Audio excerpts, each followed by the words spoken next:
big. You may miss it completely. So Seward, Alaska, and then we're going to go to Exit Glacier. It's about 4.5 miles out of town, and then down a 8.6 mile spur road, we're going to get to Exit Glacier. I'll tell you a little bit more about that as we get closer.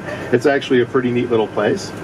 We're going to get up close and personal to the glacier, which a lot of times you can't do. And, we have 100,000 glaciers in Alaska, but very few are accessible. So this is actually a treat. From there, we're going to wind up through the Kenai Mountains, pristine. You're gonna notice, or maybe you won't notice, there's not a lot of houses, there's not a lot of cabins, there's not a lot, you'll be dotted here and there, but there's no organized communities, and that's really what it is. You can take 5 steps off the road up here, and it's complete wilderness. It's still like it was many years ago. We're going to get up there. That's about an hour and a half drive. That's going to be the longest stretch we're going to be on the coach at any given time. Everywhere we stop today is going to have flush toilets. That's big. That's big in Alaska, guys. Don't look at me with blanks. That's big. Because just a couple of years ago, we didn't have those. Okay. From there, we're going to go up and through the Kenai Mountains and Kenai Peninsula. On the back side of that, we're going to come down to the Portage Valley, beautiful down there, and then we're going to stop at the Alaska Wildlife Conservation Center. Conservation Center, I'm only going to make a couple of very minor guarantees here today, only about 2. One of them is, if you so choose, if you get off the motor coach, you will see big game today. And that's something that I think a lot of people, it's on your list. It's what you want to see when you come here. A glacier and big game. And the kind of big game that you would expect to see in Alaska and more. So I promise you that. From there, we're going to break and go to lunch. Maybe a 20-minute drive from there to go to lunch. We're going to go to Alyeska. And Alyeska is the premier ski resort. It's the largest ski resort in Alaska. It's an amazing property and grounds. We're going to get you tram tickets. We're going to send you to the top of the mountain. We're going to feed you lunch. Yay. Are you a heights thing? Yeah. I thought I was done with this. I have some, but my sincerest apologies. But that's optional, but we will get you a ticket. It's included. So, it's a wonderful tram. It only takes about 6 minutes to go up. It's very smooth. There's no wind. It's all enclosed. But, if you don't want to ride it, that's all right. It's completely optional. When we get there, we're going to, as I said, give you lunch. We're going to spend at least an hour and a half, and I might be able to squeak a little bit more time out for you. We'll see how good you are. From there, we're going to continue our journeys after lunch. We're going to go up the Turnagain Arm. And Turnagain Arm on the Seward Highway has been ranked in the top 10 scenic drives in America. By the AAA, so the American Automobile Association, and a number of travel and magazines as well over the years. So it keeps coming up in the top 10. Beautiful drive. On the left-hand side, for the last 36 miles, there's going to be the water. It's going to be Turnagain Arm. It's a saltwater body, connects to Cook Inlet and off to the ocean. You may see beluga whales out there. On the right-hand side is the Chugach Mountain Range, about 250 miles worth of mountains, and you may see Dall sheep. Both are fairly rare, especially the beluga whale. So if we see them, wonderful. If we don't, well, that's pretty common. But certainly the Dall sheep should be out. We should be able to catch a glimpse of those, and maybe we'll see a bear or a moose or eagles for sure, I'm hoping. So what we need to do is keep your cameras at the ready. It's always a good thing. And without further ado here, it's almost time. Almost exactly time, I thank you. And I'm going to give us some more information as we get along and as we come closer, and give you some reminders as to what time to be back to the coach and so forth. Hopefully you all have a little bit of gear on, because as you know, it's a puzzle underneath there. We've got about 5,300 pounds plus or minus of luggage under there, so hopefully you don't have to go digging too much. Okay, we'll get going here. I can't hear very well up here because of all the blowers and the wind going, so if you have a question, pass it forward. I'm happy to answer anything I possibly can, and if we can't, well, we've always had Google, right? While you're driving. While I'm driving. No, somebody else can look that up. I won't. I'm very safe. You'll find that out. Okay, let's go.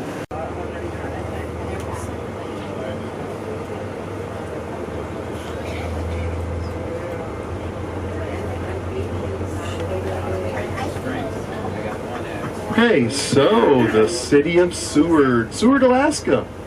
It's named after William H. Seward.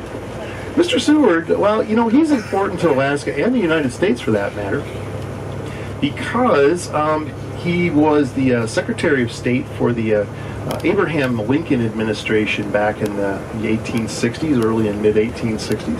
After Mr. Lincoln unfortunately was assassinated in 1865, actually Mr. Seward continued on in his capacity as the Secretary of State with the next administration. That would have been Andrew Johnson. The reason why Mr. Seward's important is because, you know, during that period of time, the 1840s up through even the turn of the century, the United States was going through a period of manifest destiny. And what they were trying to do was to add as much land as they possibly could to the country. You know, as the song goes, from sea to shining sea. And they wanted to do, we've already did the Louisiana Purchase, and we did the Gadsden Purchase, and Mr. Seward had his eyes set on Alaska, which at the time was owned by the Russian Empire. So Mr. Seward was working for years actually to try to broker a deal. Now he was heavily ridiculed for this because at the time he was trying to do this, 1865, 1866 or so, the United States had just come through an awful civil war, very divisive. And what was happening was we were trying to rebuild, and of course the bank accounts are absolutely dry. There's no money in there. We're in a major stage of healing, unlike any other our country had gone through. And so he was condemned and ridiculed throughout. One of the things they called this place here was Seward's Icebox, or Seward's Folly. Eventually, however, he was able to broker a deal. I think it passed by one vote in Congress. But he was able to broker a deal for the purchase of Alaska. 1867 they completed that deal. It was $7.2 million. Now, $7.2 million, well, that doesn't sound like all that much in today's dollars, and probably it's not overall.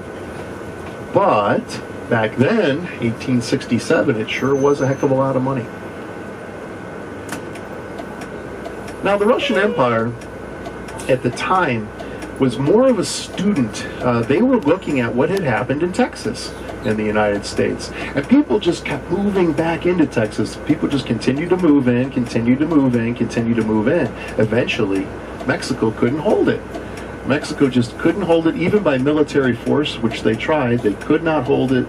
The freedom of Texas was assured, and they became a breakaway republic. And then, of course, afterwards, they were annexed and joined the Union here in the United States. What had happened there was on the table for the Russians to study, and things were happening roughly the same here. People were moving in, they were moving in, they were moving in, and Russia realized that eventually they wouldn't be able to handle it, and they wouldn't be able to keep it, so they thought, well, maybe we should just sell it and get ourselves at least something for it. And so that's why $7.2 million was the purchase price. Now, $7.2 million, Alaska has 586,000 square miles, an absolutely enormous amount of land. Do you know what that works out to? Less than 2 cents an acre. Wow. So amazing. We made a pretty good purchase, I think. Yeah. Now, of course, the Russian Empire at the time also didn't realize gold had not been discovered yet. That was one thing. And, of course, no one knew about oil. Well, that hadn't been developed yet. So in light of both of those things, we sure did get a good deal.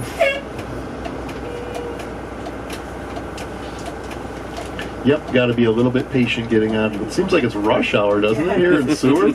Seward has like 3,900 people. I don't know what the rush hour here is all about. I want to go, but this is also the largest motor coach we have.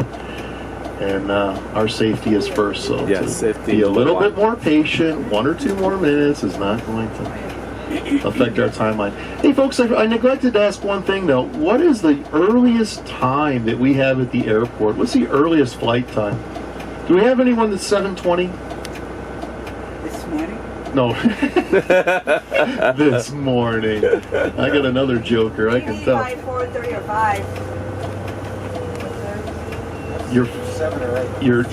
your flight time, the actual takeoff time. 7 or 8. 7:20 probably then, or 8 o'clock. Okay. Anything earlier than that? We gotta get the motorhome motorhome by 5. Okay, the motorhome is not. I don't know what we can do about that because You get just dropped dump off us at at the the airport. We got to call them. right. We will be at the airport by 5, and we may even be in town a little bit before then. Okay. So we might be able to drop you off someplace early and have you get to them. So we'll make it work, folks. We'll make it work. I just need to know these things so that we can help everyone out. Okay, so Seward, Alaska. You know, some people care. So I kind of throw this in. One of the more expensive homes up here on the bluffs would go for 1.6 million. Wow, U.S. dollars. Now Seward here, as I said, about 3,900 people year round. It goes up and down with various events and such things, and I'll explain one of those in a little bit. So the 1.6 million, well, that compares to maybe 200,000 or so for maybe one of these more modest ranches or raised ranches here. It's all about location.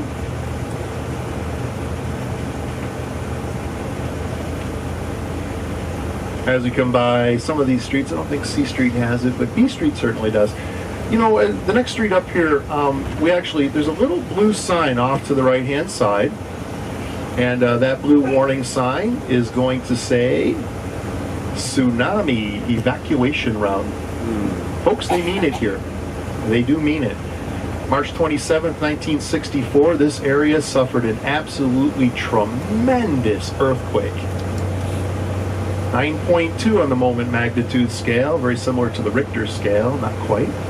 Has to do with different rock types and fault types, but plate collision types. Richter scale has to do with the transverse fault in a place like San Andreas down in California. And up here we have a subduction zone. So they use a moment magnitude scale. But 9.2 is roughly similar, and that is an absolutely mammoth earthquake. What happened was the combination of the uplift out in Prince William Sound, and some of that area uplifted almost 27 feet. Wow. It gave a big burst upwards, and it kind of made a giant wave. In combination with another little phenomena that happened here offshore, geologically they've ascertained that offshore here they had some mass slides down into a very deep trench out here in the Resurrection Bay. What that caused was the water to be dragged out in large part of Resurrection Bay. A number of people came down to the shoreline to witness the spectacle. Ill-advised, as it turned out, because a little while later this area was hit with a massive tsunami, or tidal wave, if you will. Approximately 40 feet high and 60 miles an hour. Wow. It penetrated more than a mile inland. It was devastating, to say the least. Most of these buildings date from then 1964. So what they've done with these tsunami evacuation routes, and of course today we have a lot better technology, early warning systems and the like, and they try to give people a little bit more of a heads up so that they can get to higher ground. Learn from the lessons of the past. Right here in front of us, a little bit off to our left, this big gray building, Alaska Sea Life Center. Now the Alaska Sea Life Center, well, of course it is an aquarium as you might expect, but it's more. It's actually a rehabilitation center and an education center. There's an organization that actually gauges some of these things. It's a member organization. They have about 6,000 represented entities, including animal parks and zoos, and of course aquarium, sea life centers like Alaska Sea Life Center. But Alaska Sea Life Center a couple of years ago actually got into the ranking of the upper 5% of all of those 6,000. So it's quite a feather in their cap. It's a very interesting place there. It's interesting in a couple of different ways. You know, it also, you can make a date to actually put hands on an octopus there and some other animals. A lot of times they don't let you do that. They won't let you do that in Seattle. They will let you do it here. Of course, Resurrection Bay out there. Lots of sea life, lots of endangered species. They've got a lot of things out of that way. Humpback whales, of course, orcas, cormorants, stellar sea lions. Now, here's a little point of interest. This rustic tripod right here has a placard, a sign that says that it is mile 0 on the famous Iditarod Trail. I'm going to explain a little bit about that, because I scratched my head about that one, but I will let you know what I think. Right now I want to direct our attention here to the left-hand side, I think that I've kind of coined the original term. I call it shingle art. Very talented artist here. You'll see in the second building, he actually manipulated the shingles. In that gable up here on our side, that's an orca, if you can make it out. So I think it's actually nice that the municipality of Seward has set aside this area. We've got a nice little pavilion here, a day use area, and of course, a little skate park and playground for the kids.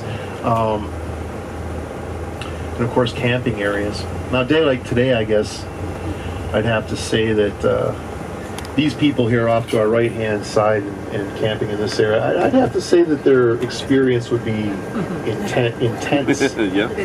They would be intense, is what their experience would be.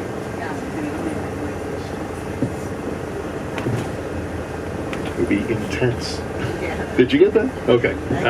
It's corny. Listen, they're not going to get any better. I can tell you that. Did I hear groans back? You know, groans only make me stronger. Your groans make me stronger.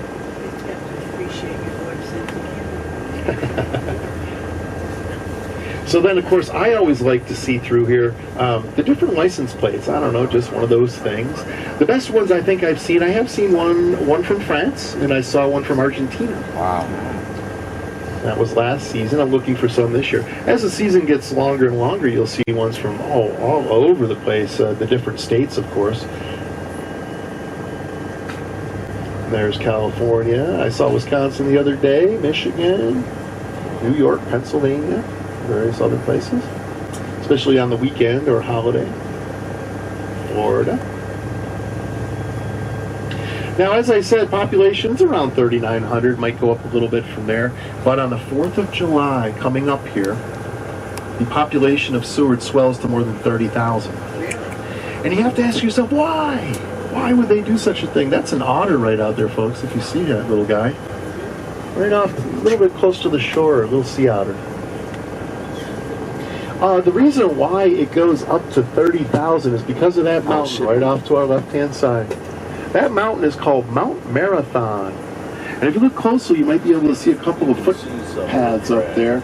And what Mount Marathon is and why the population soars here is because they run up that mountain. They have a 5K race billed as the toughest 5K anywhere that runs up to that mountain and back down.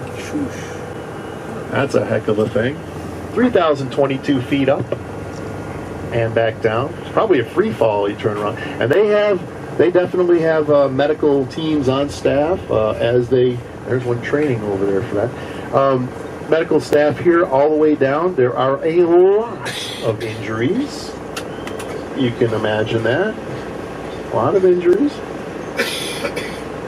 Starts right here at the Wells Fargo Bank and ends at the Wells Fargo Bank. And so you might want to know, what's the record? Right? 41 minutes. Whew. 41 minutes. Up and down. You know, the record was just reset here 2016, man, by the name of David Norris. And you know, in that same year, Emily, I believe her name is Frostberg. She reset a standing 25-year record for the women's. Her time is 47 minutes. Oh, it's open to international. So you can show up here. I'll tell you the story about it in a little while, actually, how it came about. You're getting ahead of me. If that's not your cup of tea, then, well, you can kind of come back up here January 26th. Make sure you bring a costume. The more outrageous, the better. And your entrance fee. And if you do, you too can jump into Resurrection Bay. January 26th. And you too will be in the Seward Polar Bear Club. We've got a lot of talented artists here in town, actually. I love this mural right here, this painting. It looks almost three-dimensional, doesn't it? Very talented there. He's got a great name, too, Michael Corona. Sounds refreshing.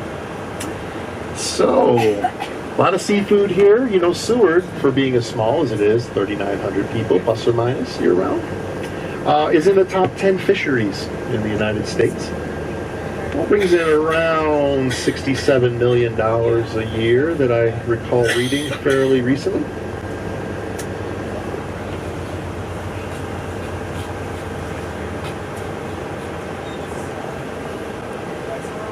And that's going to pretty much wrap up Seward. I told you, don't blink. It's not a very big place. But it does have some interesting stories.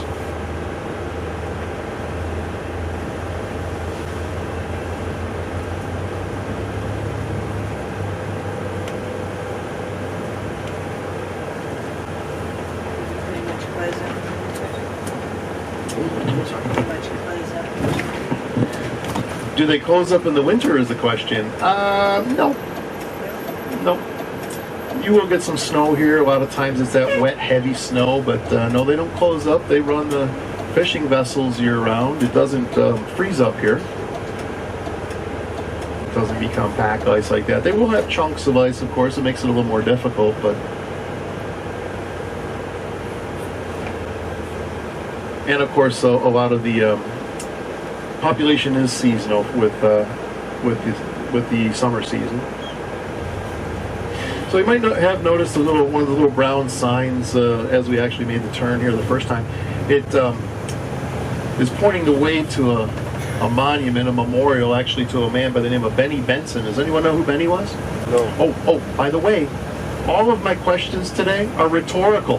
I'm going to answer all of my own questions, every single one of them. Never fear. So Benny Benson. Has anyone ever heard of Benny? Yeah. You have? Okay, don't spoil it. Benny Benson. Benny Benson, we're going to talk about him because he was important here to Alaska. At the telling of this story, he was, I think 13 or 14 years old. He was a very young man. Benny met with some unfortunate circumstances early in life. His mother passed away when he was very young. And his father was a commercial fisherman, as the story goes, right here in Seward, and he just was away for long periods of time, therefore, and he really just couldn't take care of Benny after Benny's mother passed. And so Benny and his brother were introduced to the orphanage here in town. It's many years since closed, but back then it was up and operational, 1927. And how Benny figures in here to the state of Alaska. 1927, Alaska, of course, wasn't a state, but we did have a forward-thinking governor of the territory. That governor decided that Alaska would fare better as a state, would have some better benefits if it were to attain statehood. And so he started a campaign to that effect. What he did was, as part of that campaign, open up a competition to design a new flag, and a flag that was billed as a future state flag of Alaska. He opened it to school children from elementary on up to high schoolers, and of course Benny entered into that competition. Along with your design, you needed to supply a narrative that described the various aspects of the flag. If you're familiar with the state flag of Alaska, it's a completely blue flag.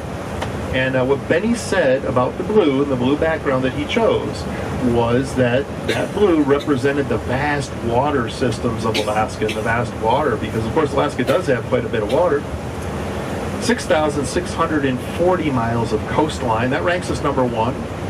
Number two is Florida at 1,350 miles. So we are quite a bit more coastline here than even Florida, which you think would have a lot. Yes, we do have that. We have 12,000 rivers, major rivers, 22,000 miles of river, and Alaska has more than 3 million lakes. We got a lot of water. Benny was right. But Benny also had a second meaning for that blue. He said that it also looked like and represented the night sky in Alaska in the wintertime. It's so blue, it's so navy blue that it's almost a black. And he said that that's what it represented to him as well. And what can you see in Alaska in the wintertime without the moon around and up in the sky? And what you can see that absolutely dominates the celestial sphere above us, that is the Big Dipper. It is bigger than anything. It's tough to describe. It's huge. But what's the name of that constellation? Ursa Major. That translates to Great Bear or Big Bear. So Great Bear, well, Benny said that the bear, of course, living here in Alaska, represented the strength of Alaska and the strength of the people living here. So he picked wisely on that one. He chose gold for the stars because of the constellation, because of the gold resources. And of course, that was big in 1927. It's been big ever since. So needless to say, he won the competition. I just want to direct our attention very quickly here, folks, to the right-hand side of the coach. You'll see in the big black cottonwood tree off to the right, there's a big eagle's nest. If we looked up there might be an eagle. Saw him coming in. Actually, he's back on the tree, on one of those trees, the male. I saw him perched over there, and I think they actually have little ones now. That's a fairly large eagle's nest. We got lots of eagles here in this area in particular. So Benny won the competition. You know what they gave him? 1927. They gave that young man of 13 or 14 years old $1,000. Wow. Huge amount of money. And a gold pocket watch. Now Benny wore the pocket watch, of course, with pride for the rest of his life. When he passed away, his widow donated it. It's in a museum here, so you'll be able to see it if you wanted to. Think about the $1,000. Now Benny, he did not squander that. He took a large portion of that and used it as tuition, and he entered into diesel engineering school down in Seattle. Became a ship's engineer, married, had children, and by all accounts had a productive life. What I like about the story, I guess, is that not only, of course, is it the story of the state flag, but it also shows this young man who, under tremendous adversity, pulled himself up by his own hand and got himself out of the orphanage and made a good life for himself. So it's an inspirational story, to say the least. Benny Benson.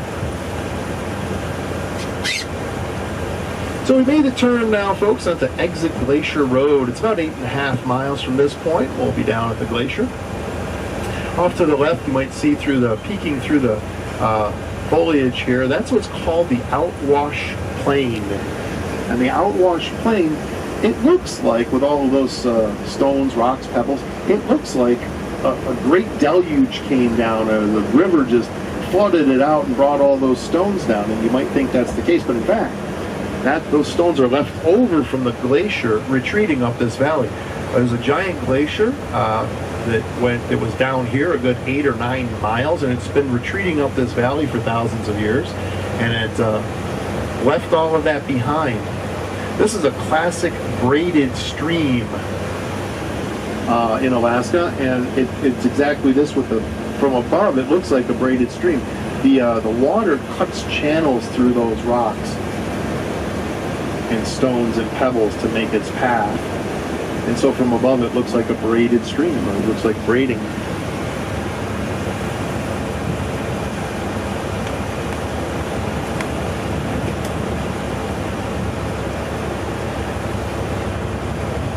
So somebody asked about the color.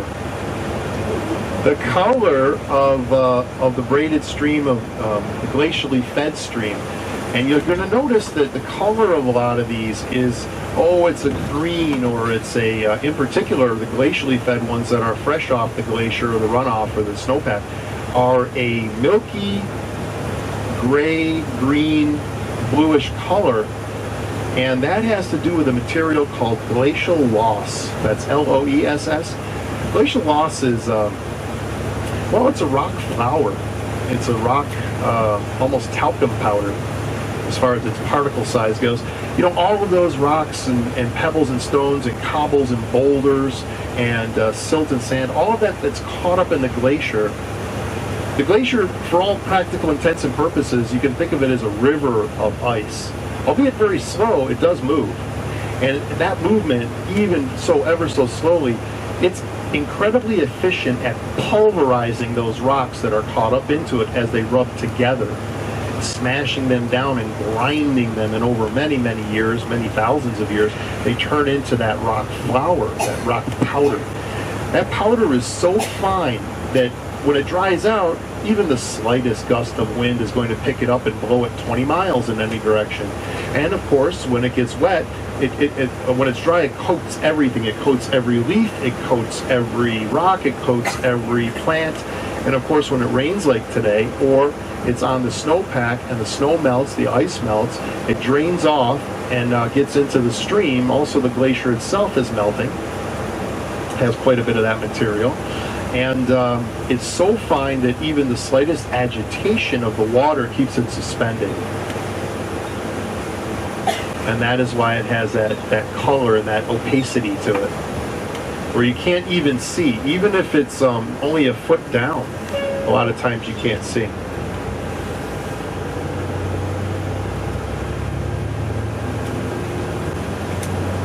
And a little bit more of a green color is almost certainly due to the different types of minerals. There might be more of a concentration of, I don't know, a chert or a feldspar or something similar that's going to give it a little bit more of that green color to it. The reason why the glaciers are blue is because there's so much snow and ice up on top of these things. They layer up and they end up compressing and compacting, and they end up pressurizing. And so that pressure squeezes the air bubbles out of the forming ice and the ice itself.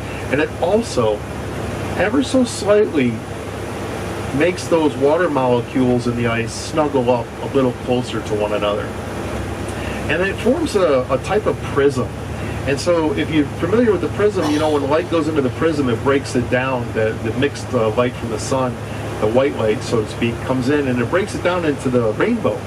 So you've got the red, orange, yellow, green, blue, violet of the rainbow. Well, the same thing happens inside of a glacier, except that the glacier is deep enough and has those water molecules that are just ever so slightly snuggled together in a lack of air, very dense material, that the light goes inside. Well, the reds, the oranges, and the yellows have a very long wavelength, but they don't have a lot of energy.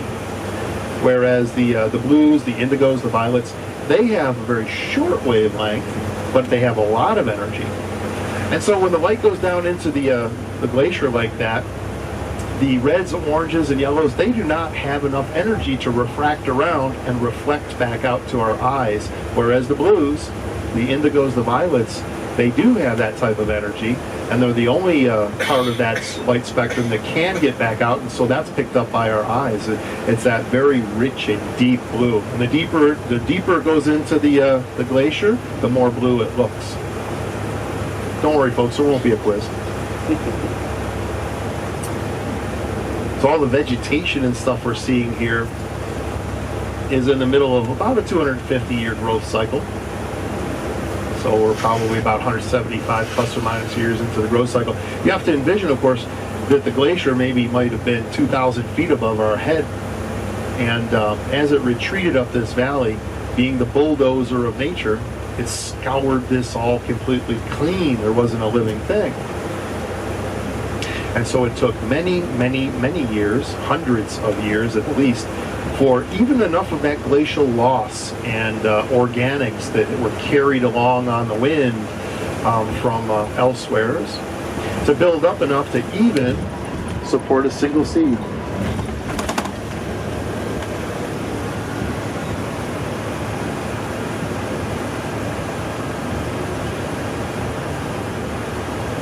Dominant species here of tree in our bottomland here on the outwash plain, bottomland rather, is black cottonwood tree. Eagles tend to build their nests there. They won't build in the spruce trees that I've ever seen, but they like the cottonwood. I guess it's to support the great weight of such a structure. And they don't usually build towards the top. They actually build a little bit further down in some of the heavy branches.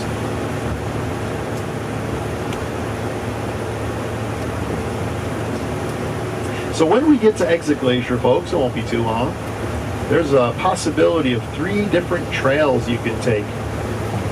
The first one is called the Outwash Plain Trail. Go figure. The Outwash Plain Trail is about 0.6 miles, and it's all level. It's a fairly easy traverse that you can circumnavigate that in the time allotted rather easily.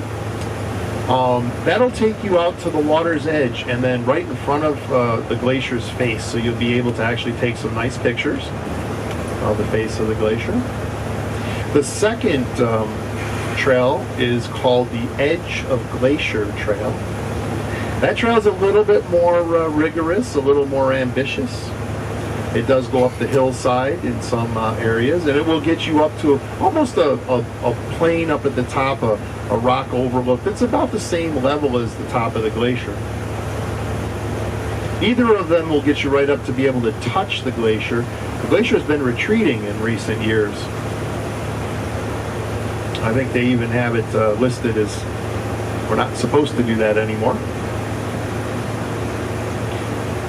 Exit Glacier, as I said, there are more than 100,000 glaciers in Alaska. Very, very, very few of them are accessible. Exit Glacier is special in that respect. We can drive to it. So many of them are way up on the saddle between the mountains. You can't get to them, or you have to hike a long way, or you have to fly in, literally. But Exit Glacier here, which we should be able to see on our left-hand side when we come around the corner here. There it is.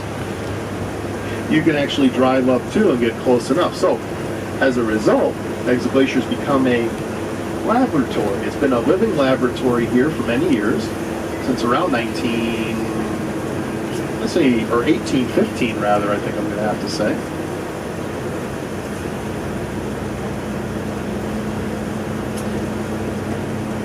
The thing about it is that it's been studied by all the University of Alaska, the U.S. Forestry Service, the national parks, and a host of others. It isn't a national park, actually. It's in Kenai Fjords National Park. Kenai Fjord's about 660,000 acres. Stretches down to Resurrection Bay, Seward, so it comes up and over the mountain there. The third trail I wanted to mention is called the Harding Icefields Trail. I do not recommend that. Reason I don't recommend that, it's 8+ miles. You won't make it. You will not be able to do that trail and come back on time. Folks, there's no cell phone service here, you may have noticed. If not, you will. There is no cell phone service. So when I'm going to ask that everybody definitely keep a handle on their time, because we don't want to be late getting back to the motor coach. That would be a problem.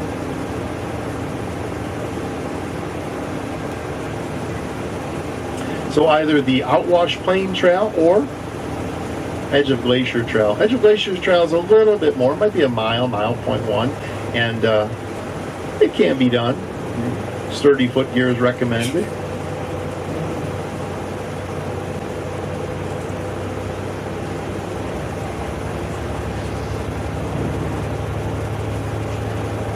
But they've studied quite a bit of this. They even want to know what the concentration of the entrapped gases are as this thing melts.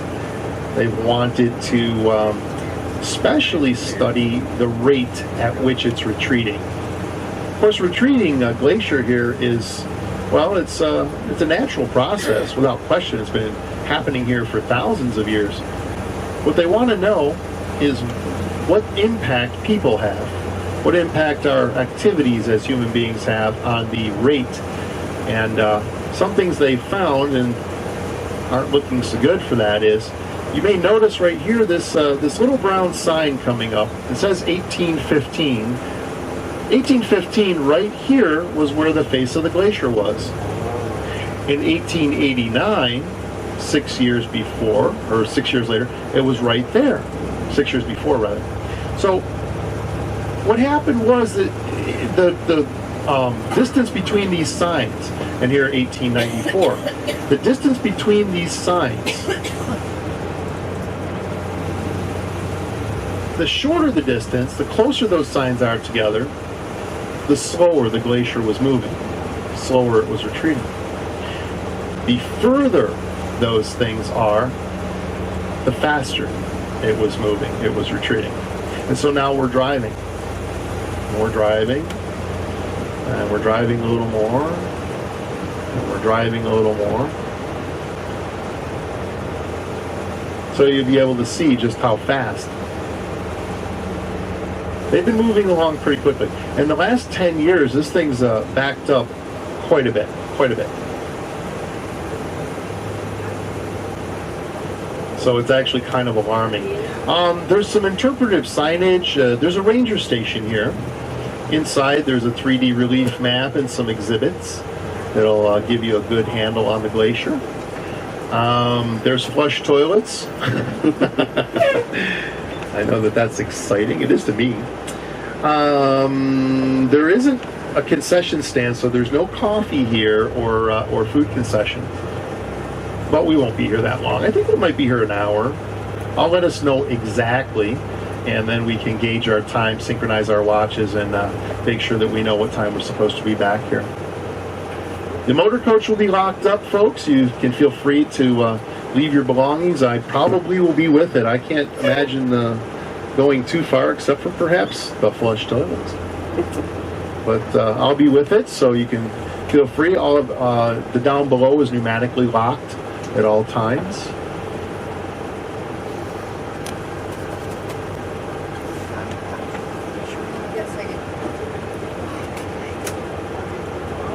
Point out a couple of quick things here with the we'll let the government pass us here. There we go. Could be a ranger, be someone for the parks department, but definitely government vehicle. We're going to get to park up front today. Nice. You may notice the sharp points of the mountains around the area here. Those sharp points, a native word, they're called Nunatak. And what it means is the lonely one in Athabascan, which are the natives that inhabited this area.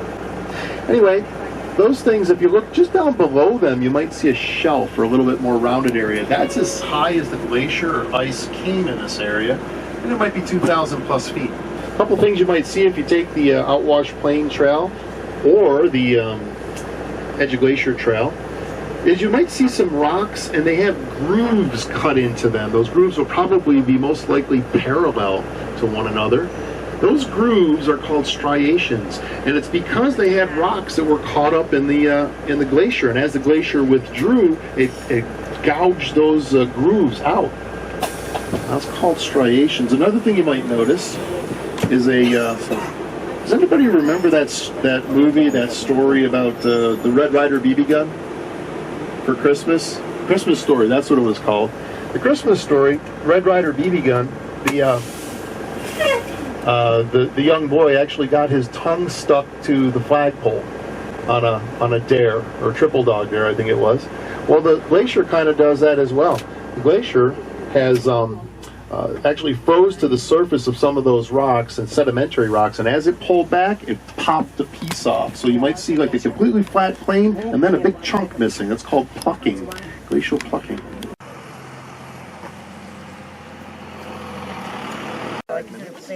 One just had pops here, so okay.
Oh.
Hopefully you guys got some great photographs of it. It is kind of rare to be able to see one that up close, and you're not kind of pitching and bobbing on a ship. You'll be able to get a couple of nice pictures of the face of that and the crevasses. You might have noticed walking down the trail, I don't know if I told some people, but you might have noticed that there's large pieces of bark that have been peeled right off the trees. And that's moose, and you'll see the little striations of their little teeth on there too. They're actually pretty big, and they're just kind of scraping down the side of that tree. And they really like the alders, and the birch tree is their favorite. And they'll rip pieces off. But you know, Mother Nature has a way about it, and they're not going to eat all the way around there, because if they do, they kill that part of the tree. So something tells them not to do it, and then just take big strip off and then move on, and big strip off of another piece. Whoa. Oh, look at that trailer. Well, you know, some people on the road.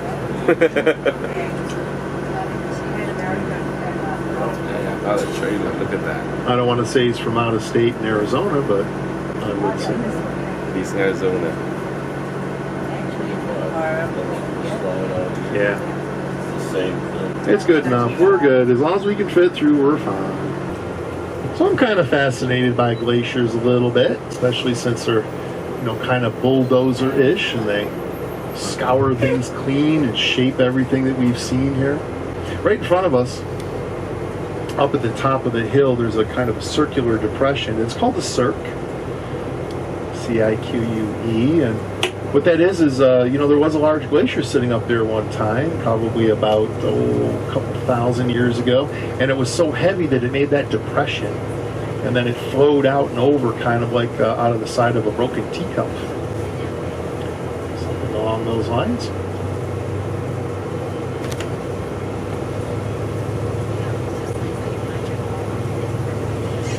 Now the Athabascan native group have about 25 dialects in their language. One of them is the Denina. And the Denina were in this area, inhabited this area here, and 40,000 square miles of area in south central Alaska where we are.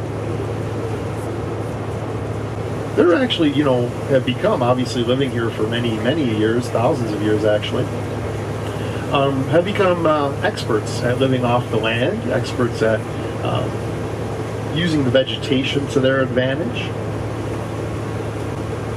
They haven't sprung up just yet. Actually, they're coming up right now, but they don't have the flowering tops on them. There's a long, thin, dark green kind of a plant that's growing in the lower areas here. Those are the beginnings of fireweed. Fireweed's got a flowering top. It's a purple-ish, a very light purple, almost borderline with fuchsia. And they found that they could actually make a honey from fireweed. It's a little lighter, a little less sweet than the honey you might be used to. The stalks and leaves are edible. You know, even to this day, there are chefs in Anchorage that, oh, there goes a bald eagle, folks. He just flew across our bow here, so he should be to the right of the motor coach. When we come around the corner here, I'm hoping we'll be able to see him. Is he still within view over there? Yep. Nope. Very nice. Oh, No, that's something. So they actually, the chefs in Anchorage, even to this day, will use all the leaves and some of the stalks and even the flowers is incorporated in some of their dishes, some of their salads, just to kind of still give it that flavor and that twist of being Alaskan. I have another plant here. It's called yarrow. Yarrow is a close ground-dwelling plant. Kind of looks a little bit like a fern. Has a very dark green leaf, about the size of your small fingernail. And yarrow, the Athabascans figured that when they boil it down into a tea, it actually helps. That tea actually helps stomach cramps and stomach cramping and stomach ailments, and is an anti-emetic, which helps nausea. If you crush up yarrow and you spread the juices on your skin directly, it makes an excellent bug repellent. And since Alaska has 25 species of mosquito, that's probably a good thing. That is our unofficial state bird, the mosquito. We can claim that. And they'll range from very small to very big. Mosquitoes are kind of interesting little critters. They produce their own antifreeze in the winter time, which is how they can survive. 50 degrees below zero, 70 degrees below zero. There's that glacier again on our way out.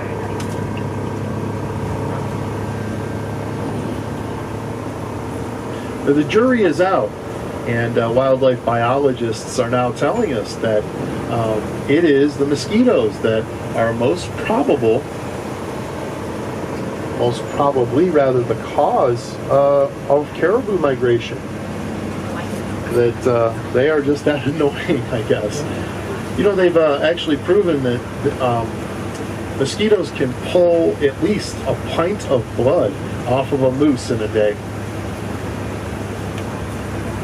But for all of the mosquitoes we have, the 25 species, they have not been able to link any diseases. They look for it every year. They've got teams out there looking for West Nile virus and whatever's trendy. And they haven't found anything, so we do have a lot of mosquitoes. Alaska doesn't have any snakes. That's probably a good thing. We don't have any fleas. We don't have any ticks to speak of. Although we do have 257 varieties of spider. We have some spiders.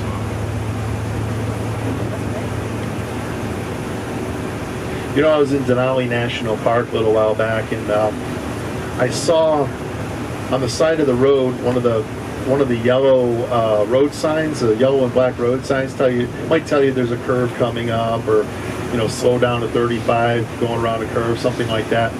Well, it had a picture of a giant mosquito carrying a man away. I want that one. That's the one I want. I want to put that on my wall. Giant mosquito. I was up in above the Arctic Circle, and I was doing some survey work years ago, and I just couldn't, I was out in the bush and I couldn't understand why I was just kind of wasn't concentrating enough. I was trying to record some data and I just couldn't quite focus. And then it dawned on me that it was almost a deafening roar. It was the hum of billions of little mosquito wings, swarms and swarms all around me. And they all wanted to be my best friend.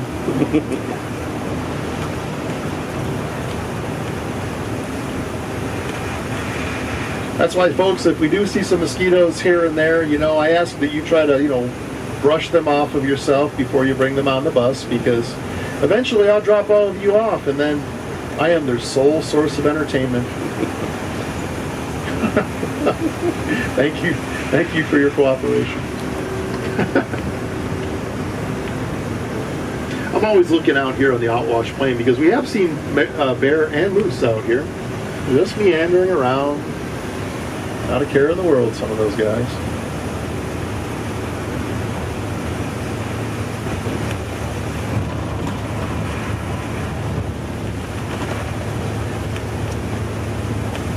Been here for a lot of years myself, and I still have a camera and I still have binoculars in the car. You just never know. Could be around any corner.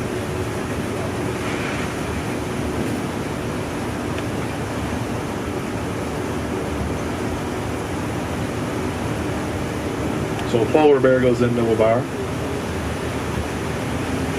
He beckons the bartender down. He says, I'll have a gin and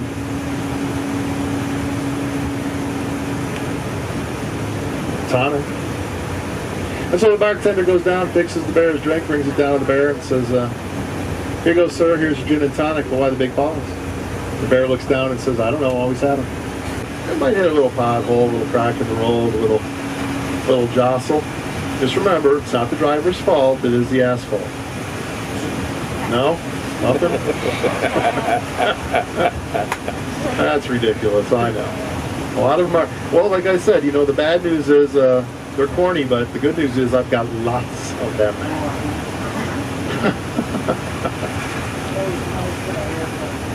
I'm sorry. Yes, you can always put your earplugs in. That's true. But as I said to one gentleman today, it is a narrated tour. Read the fine print. That means I get to talk all day, much as I want.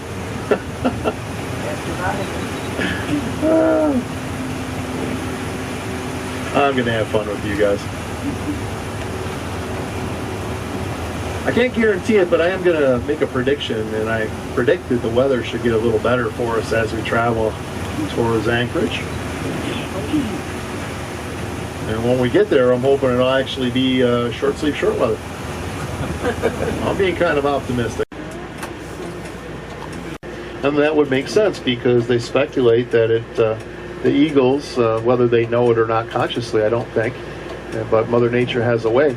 And that's to let the parasites and the other little critters that might vex the eagle or their young to move on or to die off. And they were off the boat for a little while. They were drinking in the bar, go figure. And one bet the other that he could not run up Mount Marathon and back down in less than an hour. Now my understanding is the result of that race was about an hour and 20 minutes, so he didn't win the bet.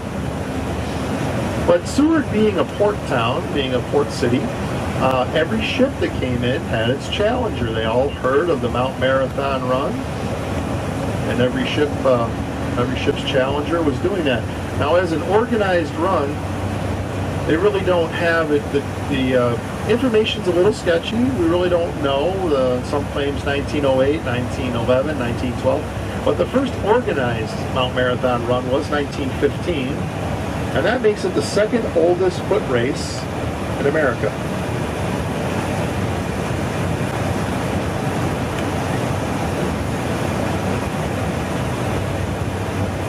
And so I promised to tell you about the Iditarod. We've heard of the Iditarod, right?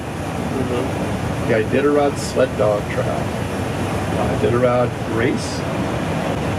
So Sundog race is a pretty amazing thing. It is the last great race in the last frontier.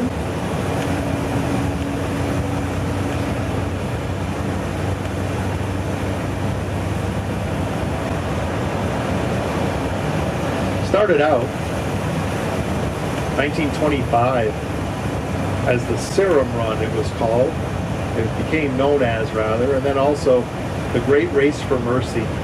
Winter of 1925, the city of Nome, Alaska, about 500 air miles north of Anchorage, was suffering from a diphtheria outbreak, a deadly disease. Diphtheria is particularly harsh on children.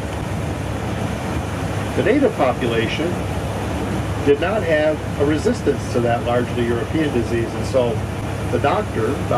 Curtis Welsh up there, in Nome at the time, when he reported to the state authorities and federal authorities that an epidemic was imminent, predicted a near 100% fatality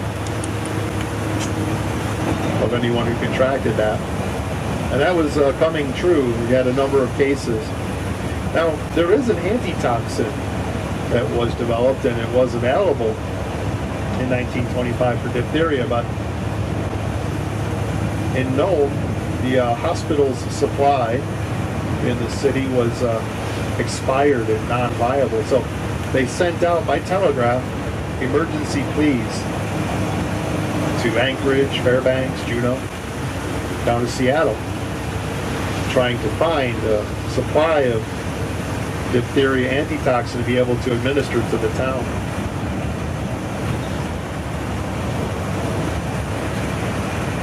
In 1925 in the winter, and this was January, end of January, was a harsh environment in Nome, I can assure you. Well, we had airplanes, of course, in 1925, but that technology was in its infancy. And up here in Alaska, it was many years behind the times. They had some very old J-planes, J-style planes, and they were all dismantled. They only had 3 of them. And they were in Fairbanks, quite a ways away, and they were dismantled for the winter because no one was foolish enough to fly those things in the winter in Alaska. The first winter flight actually only occurred in 1924, a year before. Compounding the problem was the fact that in 1925, that winter was the coldest winter in Alaska in more than 20 years. There was only one other alternative. Nome is very far north. It's on Norton Sound, which is just off the Bering Sea. It was frozen solid. No way a ship was going to get up there. The port was closed down for the winter. The last alternative was dog sled. So again, an urgent plea was sent out by the governor, by the doctor, Curtis Welsh, and by other authorities, the mayor of Nome, to find the fastest dog sled teams in the entire territory, assemble them into a relay.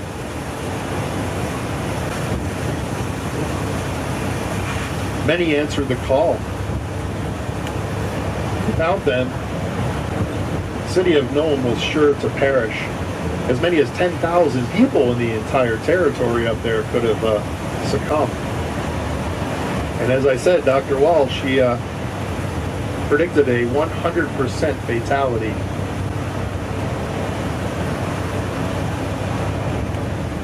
Now, serendipitously, the chief surgeon at the Alaska Railroad Hospital in Anchorage found 320,000 units of diphtheria antitoxin that were stored away someplace. They were still viable. They weren't expired yet. So that was a good thing. That's about enough to treat 30 people. The epidemic had already claimed half a dozen,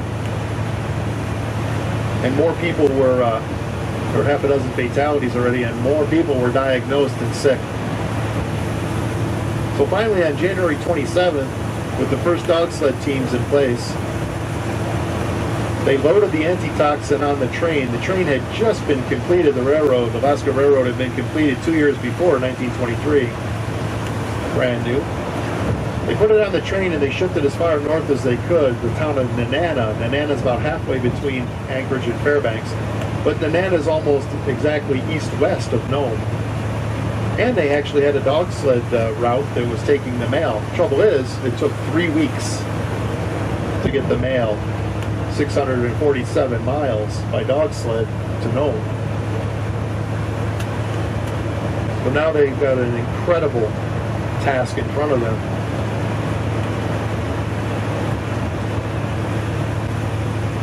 When Frank Knight, the conductor on the railroad, finally handed off the serum, and it was packed in quilts and wrapped in animal skins and put into a metal cylinder, weighed about 20 pounds. They handed it to Wild Bill Shannon was the first musher. He had an inexperienced dog sled team led by his lead sled dog Blackie. They set out into the night at about 9:30 in the evening. The temperature was minus 50 degrees below 0 Fahrenheit. Rather extreme.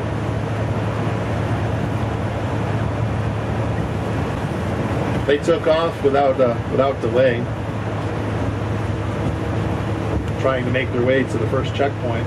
It was so cold that Wild Bill had to get out and run next to the sled because he was that cold. When he got to the checkpoint, his face was black with frostbite. He had to drop 3 dogs from exhaustion and start out again. Those 3 dogs perished. He lost another one along the trail. He had severe hypothermia. He was in very poor shape when he finally came into the next checkpoint and finally handed the serum off to Charlie Olson. Actually, Charlie Evans. Charlie Evans, well, he took off. He left in such a haste that he neglected to protect 2 of his short-haired mixed breed dogs. They weren't Huskies, Malamutes. They were a little bit different type of dog, and he forgot to protect them. He had animal fur, he had rabbit fur that he could have wrapped them in, but he neglected that, and those dogs actually collapsed on the trail from frostbite. He bundled them up, put them in the sled, and he had to take their place on the team and pull the sled himself. You can imagine what condition he was in, because by now the temperature had dropped to minus 62 degrees below 0, and the winds have picked up to 35 miles an hour sustained, driving the wind chill down below 70 degrees below 0. As they continued on, it changed hands another 17 times. Finally coming to little village of Shaktoolik, where supposedly Leonhard Seepola should have been. He missed the telegram and was then en route. He was supposed to wait. So he missed it, but when it came in, Henry Ivanov was in Shaktoolik just in case, and so they were able to give the serum to another sled dog team, and he took off. But just outside of Shaktoolik, Henry Ivanov got caught up with it. His team got caught up with a reindeer. Actually got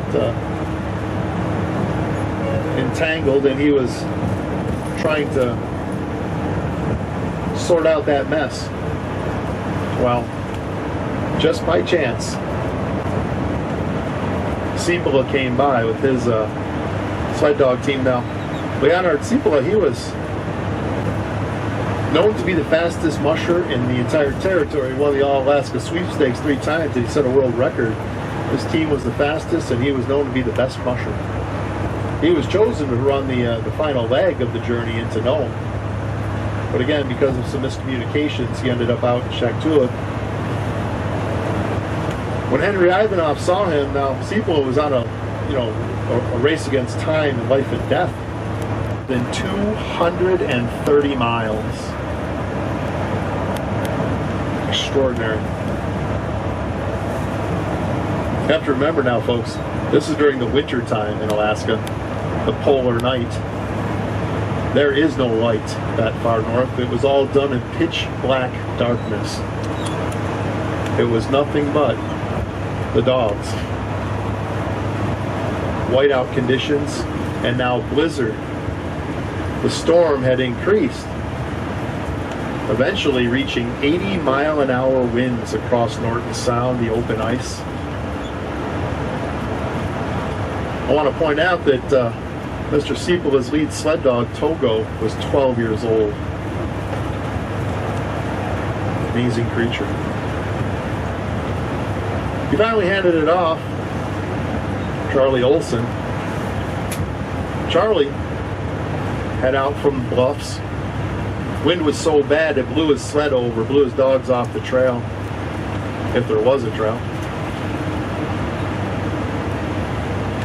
He lost the cylinder in the snow. Charlie received severe frostbite because he had to feel around in the dark, in the snow with his bare hands. He found the serum. Reports are that when mushers came in, they actually had to pour boiled water onto their hands because their hands had frozen solid to the sleds. Wilson finally was able to transfer the serum to the final musher in the leg. Gunner Case and the gunner and his lead sled dog and team. His lead sled dog you might even recognize as being Balto. Balto made it into, with the team, again in whiteout conditions, made it into the team, the city of Nome, 5:30 in the morning on February 7th. So that was about a week. They cut the time by 2/3. It was a superhuman, super dog effort. 150 dogs, 20 mushers. A lot of pain and suffering along the way. Serum was thawed out and ready to use by about 12 o'clock. There were 28 confirmed cases, and there was enough serum to treat 30. They were able to stave off the certain collapse of the entire population. Absolutely astounding feat that gripped the nation at the time with the new medium of radio reporting it every step of the way. There's a bald eagle off to our left, folks, sitting in one of those dead trees. You can see him.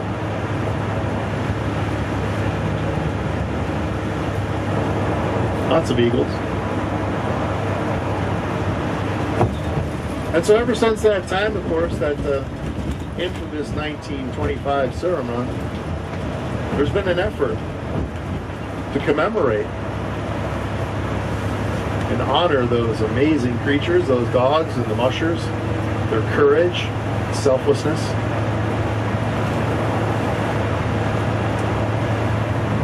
It wasn't until 1970 a man by the name of Joseph Reddington was able to actually put together an organized Iditarod commemorative run. It was only 26 miles. It was out in the valley, about 34 miles outside of Anchorage. And ever since then, it's grown. Until finally what it is here today. The last great race and the last frontier. 1,100 miles across the interior of Alaska. Well, officially it's 1,049 miles. Anyone know why 49? Alaska's the 49th state. 49th state, yeah. Of course. Now, somewhat circumlocutously, how does Seward figure in at mile 0? 128 miles from Anchorage. Interesting. I guess they feel that the serum originally landed here from Seattle sometime during the summer months. But in reality, the serum run had nothing to do with Seward. It started in Anchorage, up to Nenana, and Nenana started the sled dogs. 647 miles.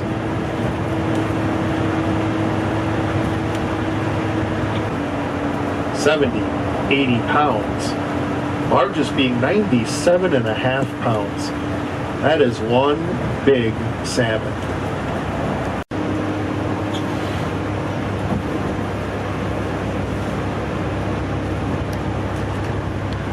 Official gem, that's going to be jade. We have an official mineral. That's going to be gold, you might expect. We have an official fish. That's going to be the king salmon. We have an official terrestrial land mammal. That is our moose. And I'll bet you can guess what our official sport is. That would be dog mushing. We have an official flower, but I can never remember what it is.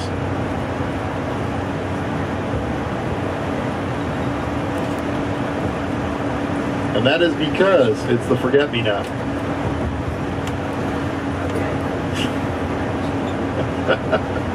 All right. We have an official bird. No, it's not the mosquito. Eagle. That was just tongue-in-cheek. We have an actual official bird. It's the willow ptarmigan. Ptarmigan's a funny word. It's a native word. It's spelled differently too. It's P-T-A-R-M-I-G-A-N. It's pronounced ptarmigan.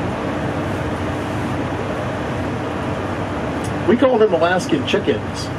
They're like a grouse, if you know. It's a ruffed grouse type of size bird. Pure white in the wintertime, and then they change over to kind of a mottled brown color. Some cream-colored feathers so they can blend in very nicely. Willow ptarmigan. I find it interesting, though, why has no one ever heard a willow ptarmigan relieving itself in the woods? Anyone venture to guess why that might be?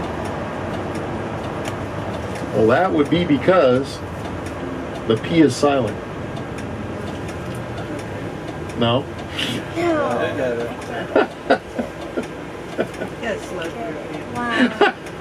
As long as your driver's entertained, folks, trust me. It's all good. As long as I can entertain myself, I'm fine.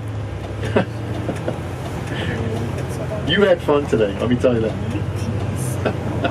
You know, there's a town out in eastern Alaska. It's on the border with the Yukon. It's a small town, a little village on the Yukon River. And years ago, there's about 75 people there. When the town was first forming up, they wanted to incorporate or become an organized community. They wanted to honor the willow ptarmigan. They wanted to name their town after it.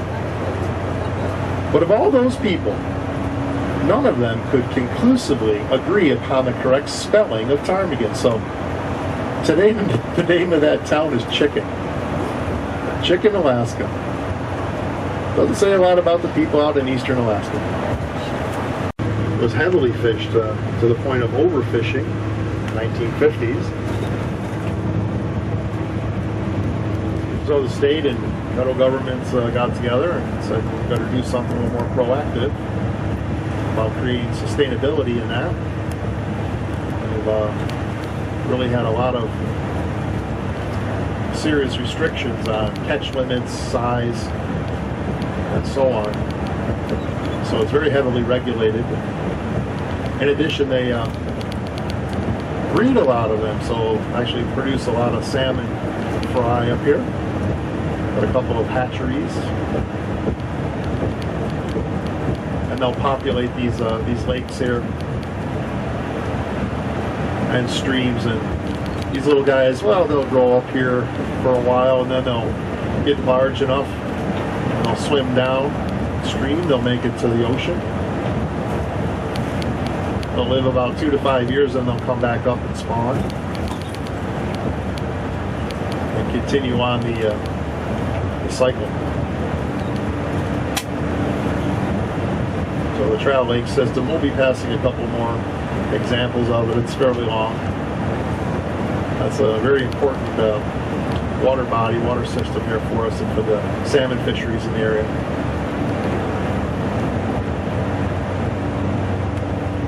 I might have said that, we don't you're not going to see a lot of houses, a lot of cabins. You'll see a few. Certainly no organized communities. Nothing that you're going to come into that actually has a name. Well, this one here is an exception. And we are coming into a small organized community, the only one here before we get to the Alaska Wildlife Conservation Center. It's known as Moose Pass. The story about Moose Pass goes that in the years here before the railroad, Moose Pass was being traveled through by a dog musher, by a dog sled team, and he came across a particularly large, especially ornery bull moose. And the moose would not let him pass through the pass here. I suppose they probably could have called the place Moose Will Not Let You Pass, but somehow it ended up Moose Pass.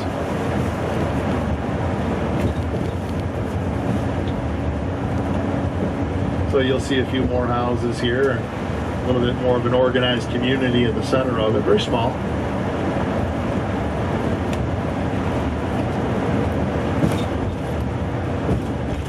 Places like this, though, people in the community actually have to become a little bit more creative in how they make a living. There's no real places to get up and go to work in the morning. They don't have any factories or office buildings. A little bit more homespun, so you probably see things like, oh, I don't know, a little RV park here. And the artist's got his art for sale, and the place might produce, oh, I don't know, fudge and hot coffee, reindeer sausages.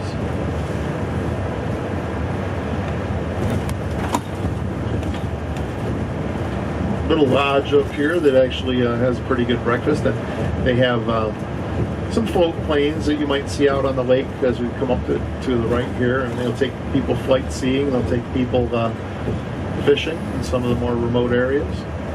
Kenai. What makes it organized, of course, it has a post office and a school.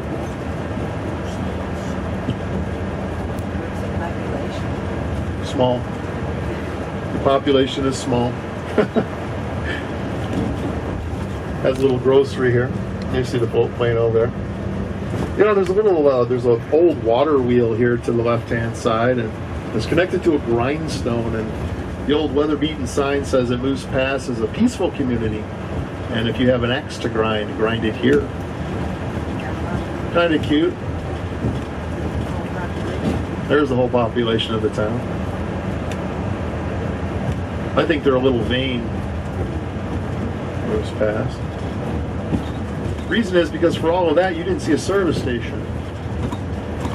Well, the story goes that, you know, they were going to put one in a couple of years back, but the financing didn't work out for them. But as I said, I think the population here is vain. I have a different take on it. They're friendly folks, though. I think that the community here, and we're 30 miles from Seward, 100 miles from Anchorage, I think that the community here, the members of the community, would rather drive all the way back to Seward than to have a service station that would become known as Moose Pass Gas. No? Moose Pass Gas? I need to hear a groan or a chuckle. Groans are good. You gotta be kidding. No? That's all right. I'm self-sufficient. There's a party going on in my head. Nothing personal.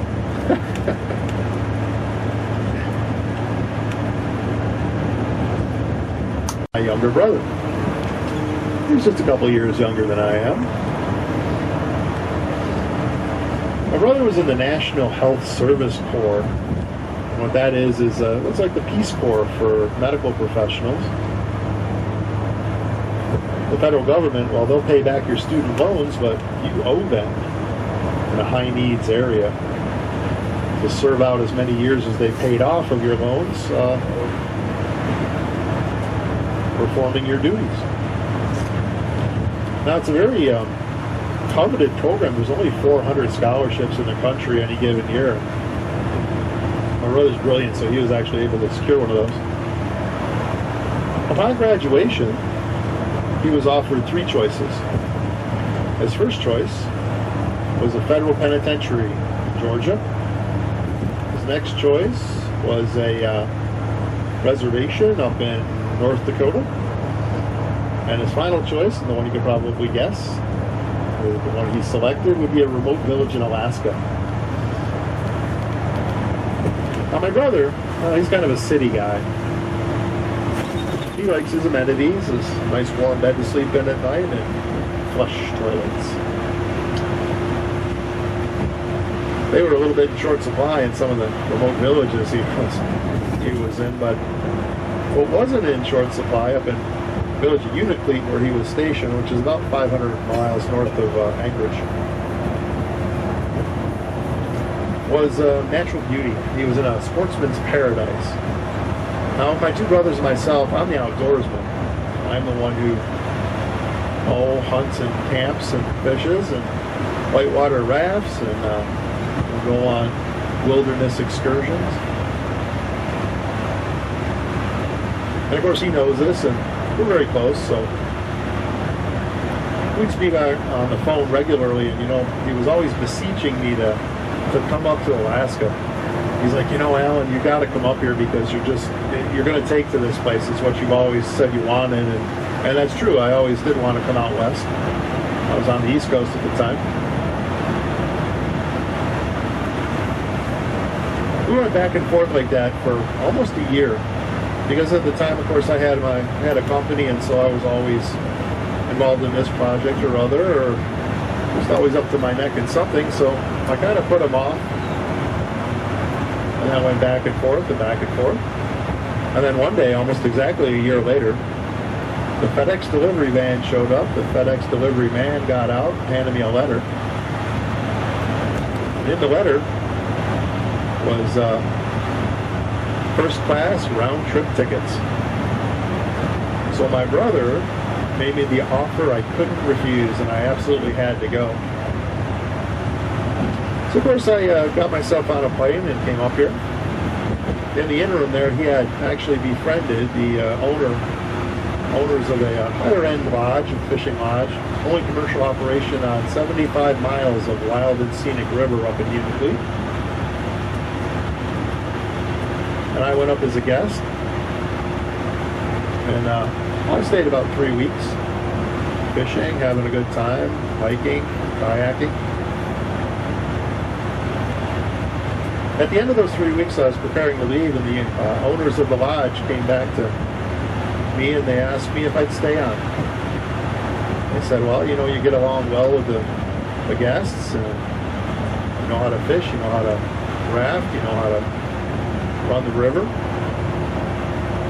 And so I spent 3.5 months.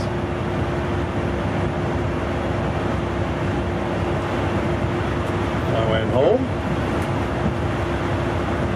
My wife was very accommodating at that point and said, well, I guess Alaska's the place.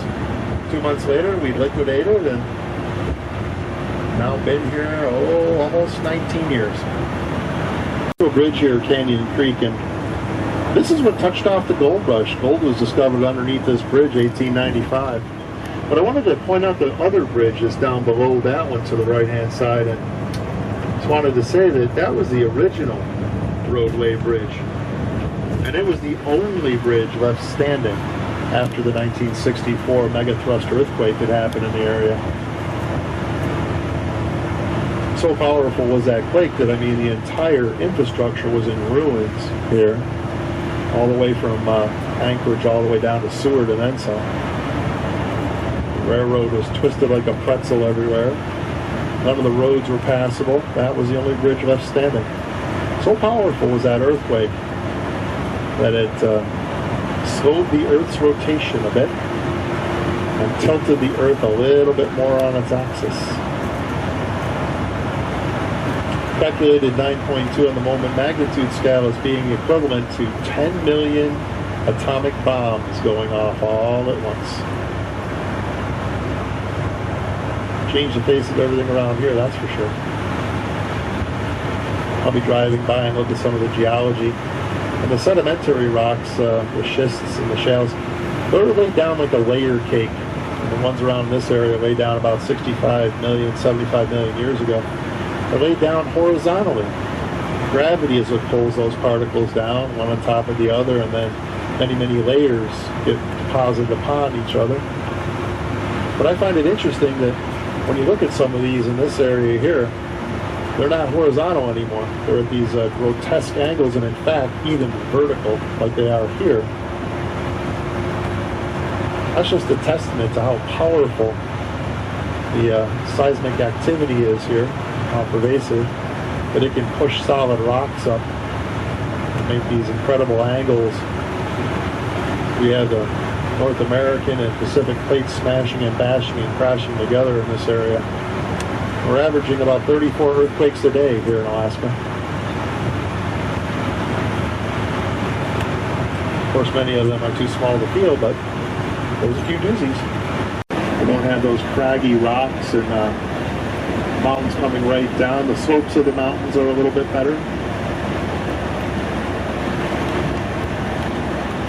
Up in Jernigan Pass here, copious amounts of snow.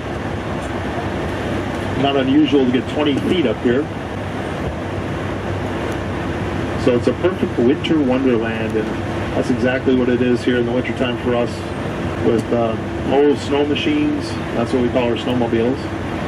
Snow machines up here engage in, well, they're little risky activities. One of them's called high marking, and you'll be able to go up the side of one of these mountains, go as high as you possibly can, loop back around, and then dare all of your friends to make a higher mark. A lot of avalanches are touched off that way, but that's not the only form of entertainment. Of course, there's a lot of cross-country skiing, tobogganing, bring the kids up with their sleds, anything you can imagine, including kind of a little-known sport called ski youring. And that's where you would have a cross-country skis and basically have a harness and then hook up your favorite dog or two. They'll pull you along. Fun for one and all. Pass elevation here is about 1,015 feet or so.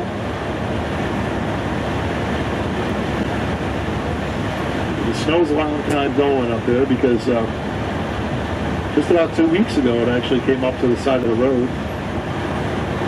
Nice place in the summertime too, though. You'll bring your bike, and a lot of hiking going on, some camping. Nice place for a barbecue. They have field trials for dogs and stuff up here. Multi-use area.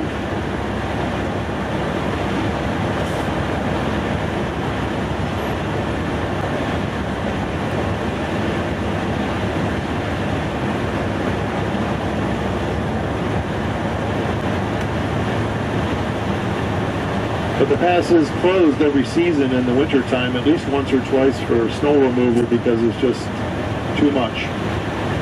I have a lot of wind coming through this pass and lots of snow. You might notice some of the snow here and ice cover in front of us, a little off to the right. That's going to be out in the Portage Valley. Little mini ice age going on out there still. These microclimates are kind of interesting as you drive through them. I've been out in the valley. It's about 40, 50 miles out of Anchorage and the other direction, and driven through a 40-degree difference in a day, just driving several miles down the road.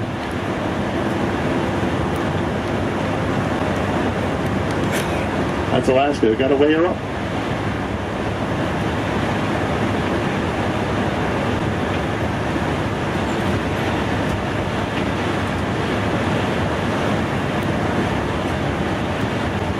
Where you see all the ice and snow across the way there, that's the Portage Valley, and that runs down into the town of Whittier. Whittier's an interesting little place. Less than 200 people live there. It's the other deep water port of Alaska. Seward being one, Whittier's the other. There is a fair amount of ship traffic, of course, and container boats that come into Anchorage itself, but Anchorage isn't as deep as those other two. Has a lot to do with the tides and the that shifting glacial loss that we were talking about earlier, that silt.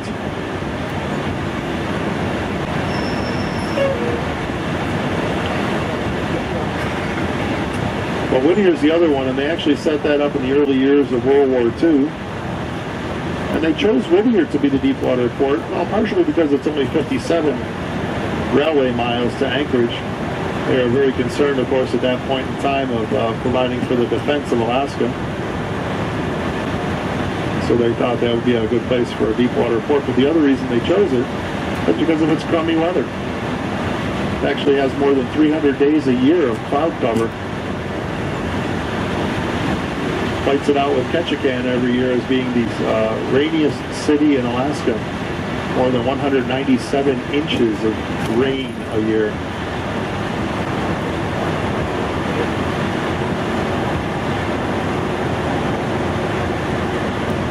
You might notice that on some of these trees off to the left-hand side, you might see a blue marker, a blue stake tacked very high up in the tree, about 20 plus feet. I wasn't exaggerating about the snow, that's for snow measurement.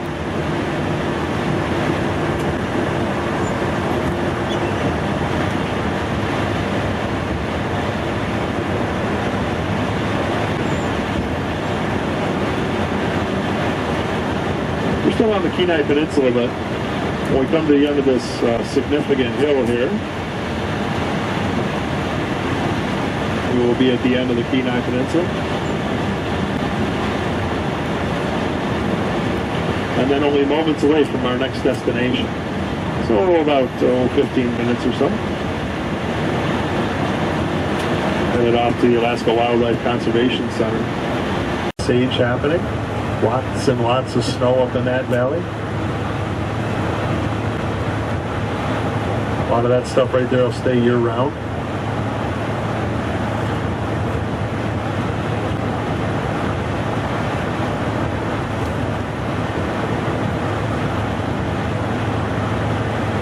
This area right here off to the right actually subsided during that earthquake, 1964. Sank about 6 feet. That's why it's marshland here today. I'm always kind of looking over to the side there. Once in a while, you'll see some waterfowl in there. I saw a pair of trumpeter swans in there recently. Pure white swans.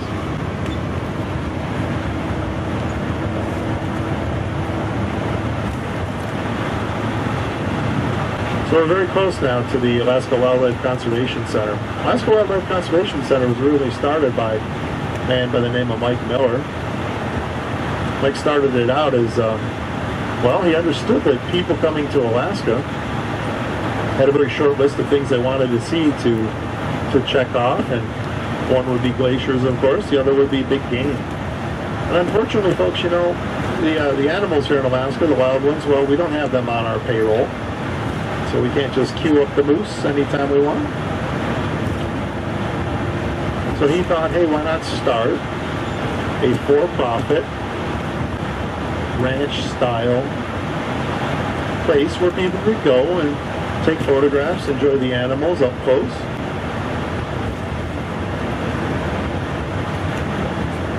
Originally starting with 3 animals, caribou and a moose. And very quickly, people started to show up and actually wanted to hunt on his preserve. That wasn't the vibe he was sending out at all. So he applied for 501c status and became a nonprofit and quickly shifted over to accomplish more of his dream. Today, it's evolved into a predominantly rescue and rehabilitation center. So many of the animals out there that are brought here are actually have met with some unfortunate circumstances, and you'll see the Alaska Wildlife Conservation Center on the left-hand side as we come up here around this next corner. You know, it's illegal to shoot a bald eagle in any way, shape, or form, or damage one, upset their habitat. That doesn't stop people from doing it. Somebody shot an eagle, our eagle here, Adonis the eagle. Shot in one of the villages, brought here. Unfortunately, they had to take his wing. And of course, he's not going to be able to survive out there in the wild. one wing, so he's found a home here. So there's a lot of rehab going on here. Obviously, the goal is to rehabilitate them and reintroduce them into the wild. But in the event that they can't, they'll find a home here. We're going to be able to see wood bison. We're going to be able to see bears, grizzly and black bears. Got a pack of tundra wolves. Got a little black bear cub. His name is Coda. He's adorable. Lynx, eagle, owls, musk oxen, black-tailed Sitka deer, elk, and a handful of others.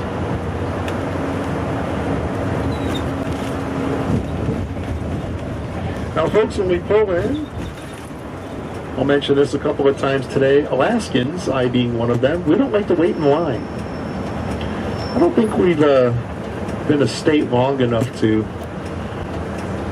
gain any maturity here to be patient. So we don't like to wait in line.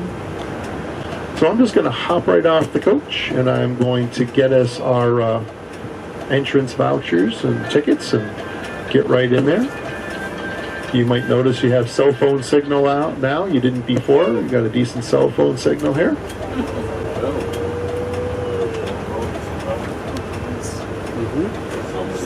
That'll be a little bit intermittent here and there.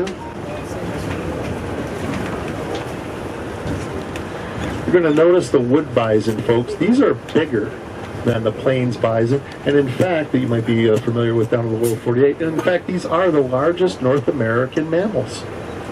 And some of these bad boys get to be about 2,400 pounds. And you can see that these guys are large, large creatures. They were actually native to Alaska at one time. They were over-hunted.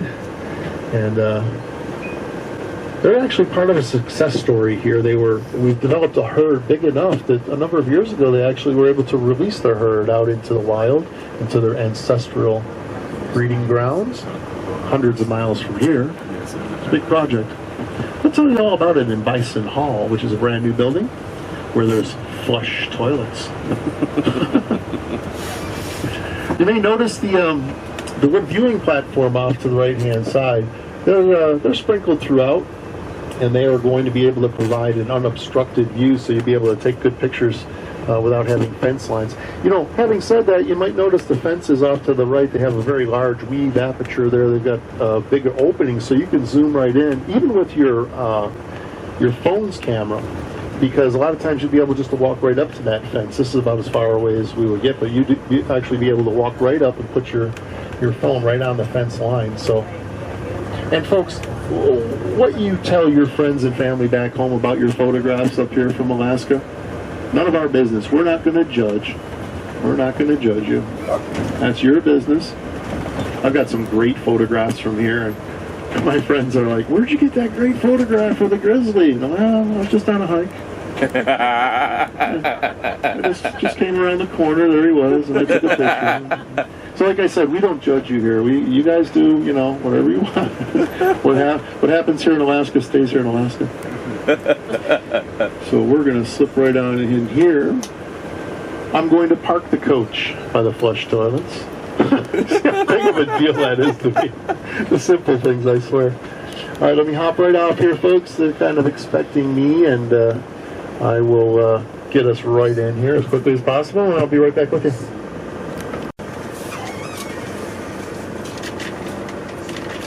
What's the difference between caribou and reindeer? There is none. They're actually the same animal. We call reindeer the ones that are domesticated in herds, and they're raised for their meat and their pelts. Caribou are the wild ones, but they're the same animal. Off to the right, there's moose. I don't know if we can see one. I think there's actually one right over there next to... No, but he's around. There's a few of them, actually. And that's in the compound right to our right-hand side. Up closest to the fence. There they are. There's one of them. Right there, you see a large moose. An Alaskan moose. The large animals beyond the moose in that other compound over there, those are musk oxen. They are prehistoric. And you see the elevated walkway over there? I want to point that out. The elevated walkways over there beyond the muskox, where the people are. That's where the bears are. So let you know.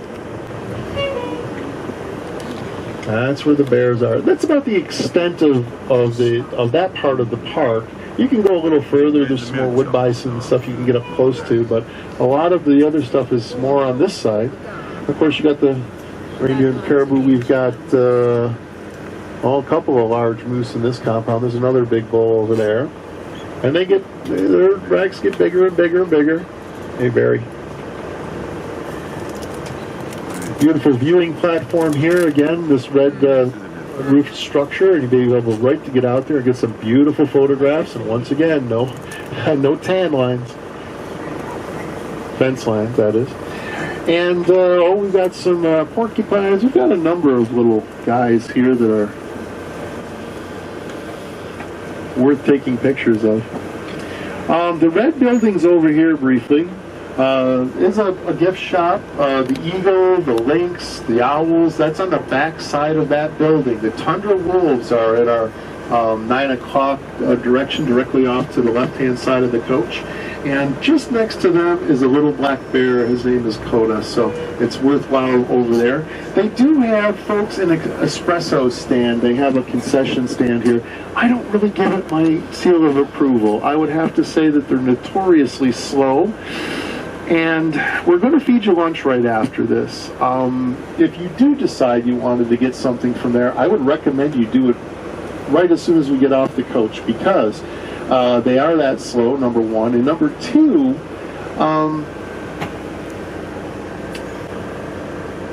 I can't allow food or drinks back on the coach. So I hate to see you guys go through your entire tour here and then try to get back on with an open coffee that I won't allow to come back on. So if you do decide to get something, I would suggest we get it right off.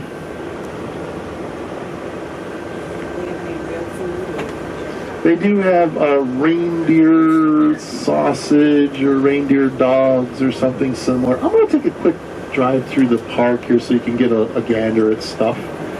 And then we'll swing back around and I'll park up in this area here, or maybe even a little further up. I will put our number 4 back in to the in the window so you can see it. Now we've got some elk here. We've got some other, and as I said, we've got muskox. You know, these muskox are prehistoric. You won't find these just wandering around down here around Anchorage. Oh, no, no. Those guys right there are up on the north slope of Alaska, and they are so well insulated, they're in danger of overheating at 70 below zero. They've got like almost like a rag, wool kind of outer fur, but underneath they've got this very special fur. It's almost like akin to, let's say, the down of a goose. And it's called kiviat or quiviat. It's about 20 times more, 20 times lighter than, and 20 times warmer than wool by weight. It's ridiculously rare and ridiculously expensive. A knit hat will cost you more than $200. But it's washable and it's super lightweight and it's incredibly soft. It's very, very, very cool material. So as I said, the bears are over here. That's their exhibit. The musk oxen, and this is a good place for me to turn around.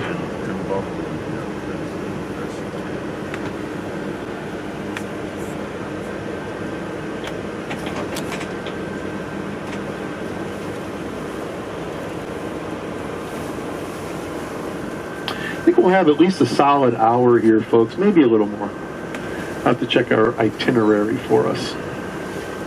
But right after this, we'll break for lunch, and it's only a 20-minute drive from here to get to Alyeska, where we're going to be able to give you guys a nice boxed lunch. We're going to give you fresh sandwiches that will have been made within the hour of us arriving. I get to call and order ahead. Remember now, Alaskans don't like to wait in line very often. We'll also have a snack bag for you that's going to have a piece of fruit in there. It's going to have a cookie, some assorted chips, and of course a bottle of water, and be able to set you loose at at our wonderful Alyeska, which is Alaska's largest ski resort, and definitely a first-class operation. I think you're really going to enjoy it there, and you're going to be impressed with the facilities, the grounds, the gardens. We're also going to get you tram tickets for up there. I'm going to call ahead on those too, and I'm going to jump in and grab those as quickly as possible, set up our lunch, and get you guys up and going. I think I'll park right here, folks. Now, flush toilets are in the red buildings over here. The one with the gift shop has flush toilets, but they also have the building in back of that is brand new and has brand new flush toilets. But you have no idea. Oh, yes, I do. I have lived here too long, I can tell. Because a couple years ago, we just didn't have that. Porta potties were the thing, and it's just, yeah. So that's why I tell people too. We have a bus here. Yes, we do have, you know, a toilet on the bus. But come on, if you've got an opportunity for flush toilets, come on. I don't. Oh, okay. No, I don't. Okay, so let me give us a time of when to be back, folks. Obviously, bring your cameras, warm those guys up, because you're going to get some great photographs here. These guys here. I'm going to say give us an hour, because it's more than enough time to circumnavigate the park there. Let's say 1 o'clock, okay? Okay. What time? 1 o'clock. 1 o'clock. Remember now, we don't want any hitchhikers today. We want to make sure everybody gets back. So keep an eye on your time, folks, and enjoy. It's going to be a wonderful experience. I think you'll be able to get some great photographs here and take them home with you. So let me just hop off the coach. What I want to do really quickly is I want to grab our step stool, because it is a little bit more of a step down on a flat surface like that. So give me just a moment. I'll be right back on and we can go. That beautiful butt. You have a nice butt, mister. Honey, can you take it? Excuse me, you have a very nice butt. Uh-oh, see? You have a nice butt.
Off to the left, that is Turnagain Arm. Turnagain Arm is, as I said, it's a saltwater body, connects up to Cook Inlet, up at Anchorage, and then from there, Cook Inlet travels in a mainly westerly direction out to the upper Pacific Ocean. Ketchikan Arm, right off to our left, has the second highest tide in the world. It comes in rather violently, and it's constantly in flux. The average is about 34 to 36 feet. So imagine this completely draining out, this big old bathtub, and then filling back up again with 34 feet of water, and then emptying back out in the tide cycle. Now, because it's such a high tide, on the times of the month when the moon has its greatest influence on the tide, and that would be the new moon or the full moon of the month, what will often develop here is what's called a bore tide event. That's B-O-R-E. And the moon's pull on that tide is so strong, it is such an extreme tide that the leading edge of it coming in will actually form a single standing wave, anywhere from 2 feet high to 10 feet high. People surf it. I have video and it's impressive. You can see the tide is largely out now. You'll see those off to the left, you'll see those mud flats, you'll see the shelves out there. Now when the tide is completely out, it's almost dry.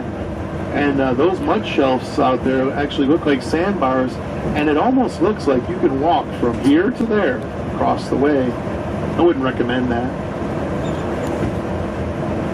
That material, again, is that glacial loss, that rock flour, incredibly small particle size.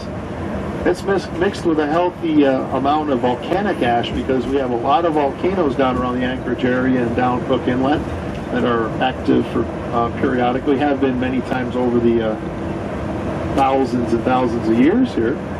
And all of that material is brought in by this violent and extreme tide, but it's incredibly fine material, and those mud flats are way more efficient at pulling a weighted body down into them than quicksand is. We have lost a fair number of people out there who did not heed those warnings or understand the dangers of the mud flats. Search and rescue teams here in the area actually have specialized equipment. They've got air diffusers and pressurized hoses to be able to, if you are lucky enough to be found, if you are lucky enough to be reached. Remember, the tide is fast here. And they can get out to you. They still have to bore down next to your body and utilize those specialized diffusers to break the suction on your body to get you out. They found that out the hard way. They actually tried to extract people the good old-fashioned way. It didn't work out so well.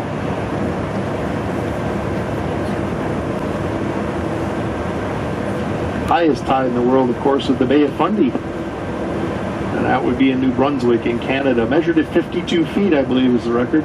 Here, minus 3 feet actually is the record, and our highest was plus 41 feet. And there'll be places along the way here we'll be able to see a little bit of that water, like right here, flowing out. So the tide looks like it's flowing out on us.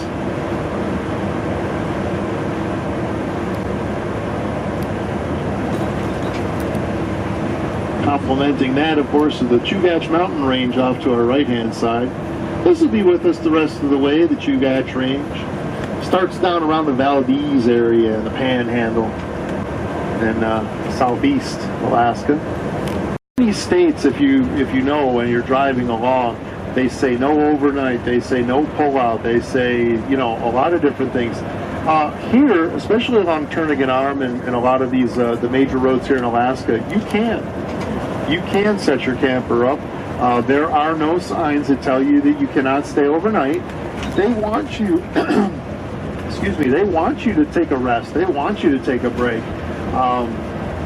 This is a difficult driving here sometimes. People don't understand or aren't used to the many hours of daylight. We have over 19 hours and about 19 and a half hours right about now of daylight. We're starting to lose a little bit now, about 5 minutes a day, 4 to 5 minutes a day. But yes, you can. You can pull your camper right off to the side of the road and set it up.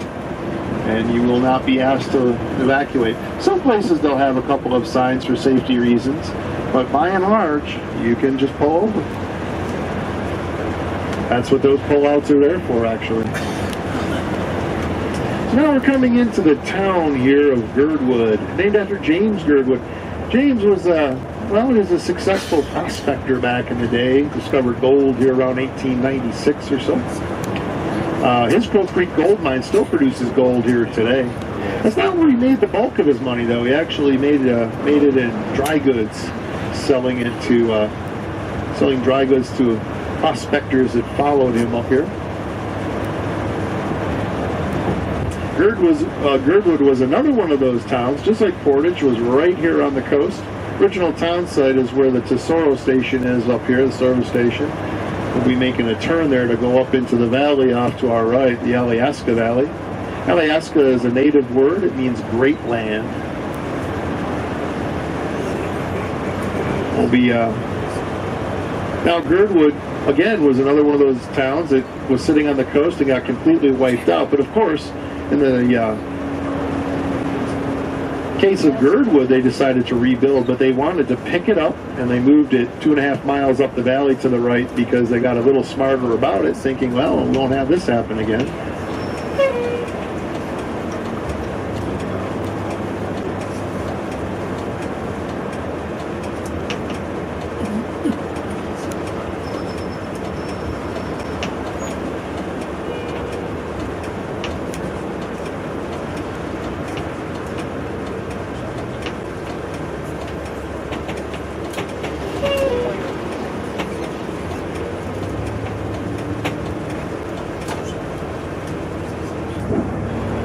So town of Girdwood here, kind of eclectic mix of people that live here. You know, we've got some artists and artisans, got some retired and active duty service government employees, a lot of stuff.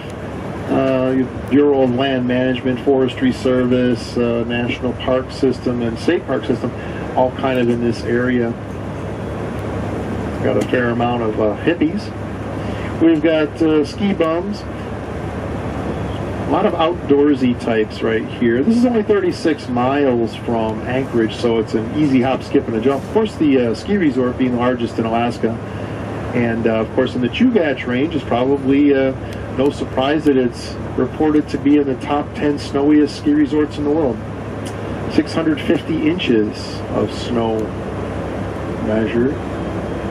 About 500 midway, and about 200 plus at the base. Good year.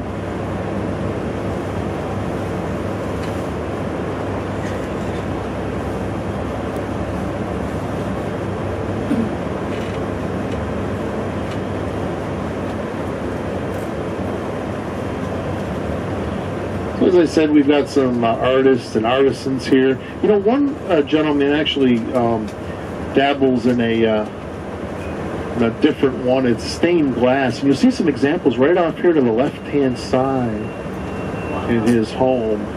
He's incorporated some elements right into his own home. Shameless self-promotion.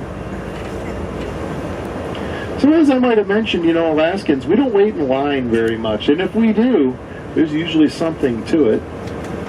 Case in point would be there's a restaurant here in town. You know, it's called the Double Muskie.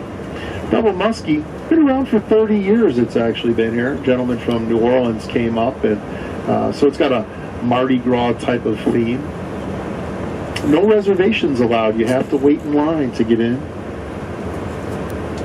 Very prominent food and wine magazine has said just a little while ago that Double Muskie has the best steak in America. Now, I was here on Cinco de Mayo, and I did wait in line for 1 hour to get into the Double Muskie. And I did have the French pepper steak. And I can tell you that it was about 3 inches thick and about 24 ounces, and it was melt in your mouth perfect. So they may be right. It was probably the best steak I've ever had. So, people will wait in line.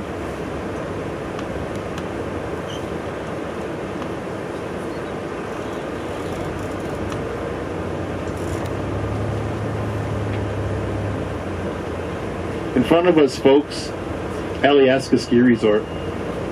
1,400 acres. Mount Alyeska.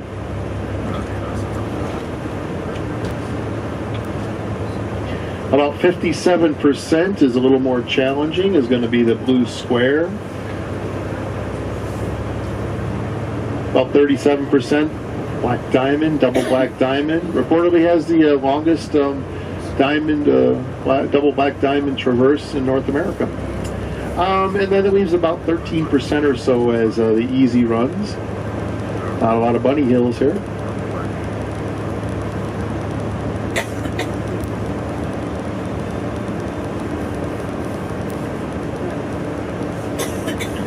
But Girdwood's a nice place, mostly a dog-friendly, kid-friendly, family-friendly, bike-friendly, hike-friendly type of town.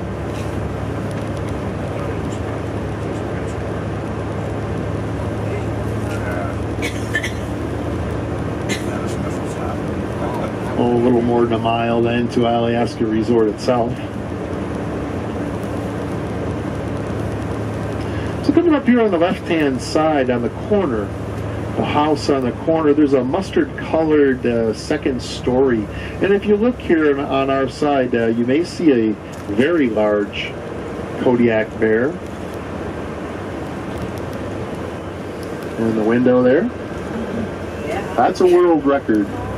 Boone and Crockett, if you know what that is. Boone and Crockett is an organization that measures such things. They measure the skull parameters and various other skull dimensions, rather, and various other parameters of the beast to give it that that designation as a world record. The Boone and Crockett world record.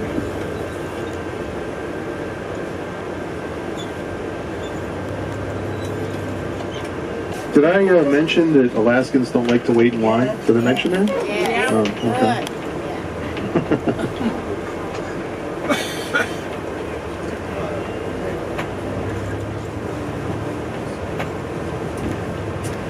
Okay, let's see, a couple of things. Ooh, folks, on the grounds of Alyeska, there are bears. We have identified 4 bears, 2 mamas with babies. They have 3 cubs each. They're black bears. One has yearlings, so they're a little bit larger. And one has cubs that were birthed this year, a little bit smaller. There's another black bear, and there's a brown bear that has been identified here. They typically are a little bit blasé about that here at the resort because they see them all the time, and the bears are a little bit used to people. They're not surprised by us. They are a little bit acclimated. They don't feel particularly threatened even with the babies. But I still wouldn't trust them if I were out there and I came across one. Might want to maybe snap a quick photo, but give them a lot of space. It's always a good idea. Having said that, the security force here at Alyeska is well aware of them at any given moment, and they know where they are, and so they'll be able to chase them away and kind of shoo them back into their corner if they get a little too friendly. But just kind of let us know that this is a wild place. Even though we have a touch of civilization, we still have bears around. You might even be able to get to see them here. With a lot of people, though, they're a little bit further into the woods. Moose Meadows. I'm always looking for moose out in Moose Meadows. I don't know why. Shouldn't have named it that. But as we come around the corner, folks, Alyeska Resort. This is where we're going to be taking lunch. Very nice place. I like being able to bring people here. It's a wonderful place. Any time of year. I want to point out a couple of things, so I'm going to kind of get off the road here for a moment. That white structure over there, that awning, that's an amphitheater usually, but you can see it's set up with tables and chairs, a perfect place to grab lunch. I'm going to pull all the way around and be right where that little metal covered awning right there is. There's some benches there as well, but it's only steps from this area to eat lunch. The tram building is on the opposite side of that white canvas structure. So you might be able to see the tram lines going up, and they're going to go up to the Seven Glaciers restaurant, the Board Tide Deli, and that's all enclosed up there. There's a wonderful viewing platform. Just a wonderful trip and experience to go up there. 308 rooms at the Alyeska Resort. It is an A-class place. I come here on my day off, let's put it that way, to take my bike out or my dog or to go to dinner. So this is just a nice place even for local people to come on out. Just to the left of there, you'll see some Adirondack chairs. To the left of there, you'll see the red tent that has tables and chairs in it. They might be setting up for an event, a wedding, but I believe that's much later in the day here at about 7 or 8 o'clock, so they're good. There's an indoors food court, and it's right into the glass doors, right where we're going to be. I'm going to let you off within steps, so it's about 30 paces down. Flush toilets are right in the glass doors and to your left-hand side. There's also a food court up top, so you can you're welcome to take your sandwiches and your snack bag and your water up top as well. When I get you the tram tickets, they're good for all day, but of course we'll be here just a couple of hours. But once you're done, feel free to explore the grounds, explore the resort itself. It's just a very nice place to lay back and take lunch in a very casual and relaxed atmosphere. And we're going to have, I'm thinking maybe pretty close to 2 hours here. I'll let us know when I come on up and check our time. The one thing I wanted to point out, people, that is incredibly important, the most important thing I want to tell you, is that the tram runs on a 15-minute schedule. Every 15 minutes, one leaves from the top, one leaves from the bottom. The reason I tell you this is to please budget that into your time when you are on your way back to the motor coach.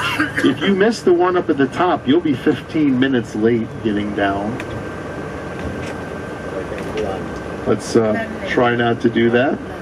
If you miss 2, you'll be half an hour, and I have the feeling we won't be able to wait that long. So I'm also going to have to park the motor coach elsewhere from where I let you off. We're going to have to park it way down in one of these parking lots very far away. So if there's anything you need, make sure to grab it here. But it's only going to be a couple of hours, 2 hours, and we'll be right back on. I will be back up here 15 minutes before our loading time and attempt to park in the area. You're going to see it's a small tram circle. It's very difficult to get around with these large motor coaches. They ask that we don't bring our sandwiches into their restaurants, the restaurants themselves. Any of the food court areas, any of the tables and chairs set up, any of the benches, they're all right with, as long as we of course dispose of our trash properly. So what I'm going to do, folks, is I'm going to pull up here. I'm going to hop off the motor coach. I'm going to set up our sandwiches, it's going to take me a couple of trips, set up our snack bags. Of course, as I said, we have a snack bag, piece of fruit in there, a cookie, and some assorted chips. And I'm going to quickly do that as efficiently and quickly as possible, although now they've got me going around the other side. And then I'm going to also grab our tram tickets, and I'm going to be able to set us up with all of that. What I ask is that you just remain on board for a little while longer. Be patient with me. It'll take just a couple of minutes. I'm going to set our sandwiches up underneath this tramway here.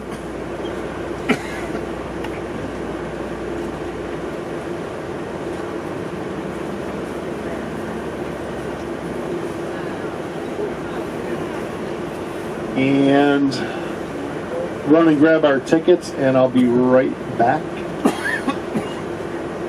And then I'm going to let us off on this opposite side. As a matter of fact, I'm going to go park over there now, even though I've got to hoof all this stuff across the street here, because we've got the shuttle in back of us. As you can see, very tight here.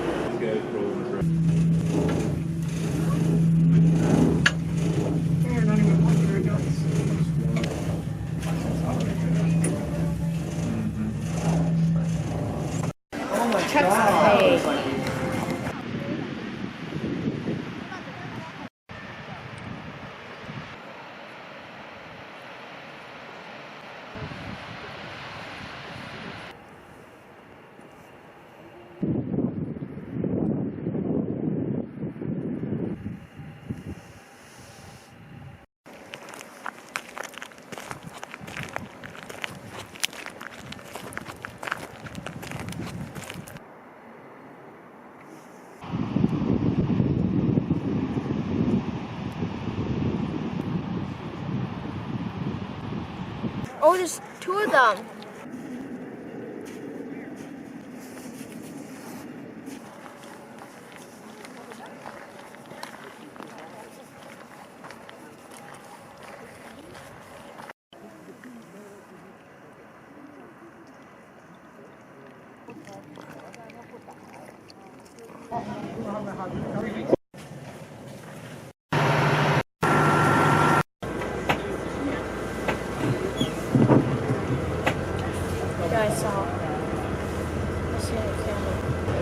So this being part of a rainforest here, there's a particular type of growth. You'll see it hanging off of some of the trees here. It's a light green, looks like a moss. It's not a moss actually, it's a lichen. And let's see, what's it called? It's called Alectoria cementosa, but we call it here locally witch's hair or bear's hair, fisherman's beard. I like witch's hair, I'll call it that. And that lichen, it only grows on the black spruce trees. Turns out that the black spruce tree's sap has just the right amount of sugar to attract that little guy. Now the Dena'ina again, the Dena'ina Athabascan natives, they who inhabited this area, South Central, they actually found some uses for that as well. Go figure. They boil it down to a tea again. You know, they seem to boil everything down to a tea and try it. I wouldn't want to be the guinea pig on some of those things. You never know what the result's going to be. But in this case, they found out that when they did that, it had a mild analgesic effect. So it gave them a little bit of pain relief, I guess along the lines of an aspirin. And they did the same thing with willow bark, by the way. But on top of that, they found that when it was partially dried out, it was very absorbent. And so they used it as a wound dressing. It also has some mild antibacterial qualities, so it was actually promoted some healing along the way. So pretty good stuff. And the ladies of the tribe found out that when it was completely dry, it was really absorbent, and it made the perfect diaper. If you didn't get a gander at that large bear that's in the window there, you can probably catch a little glimpse of him here. We'll see him a little bit better on the way around. But he is a big boy.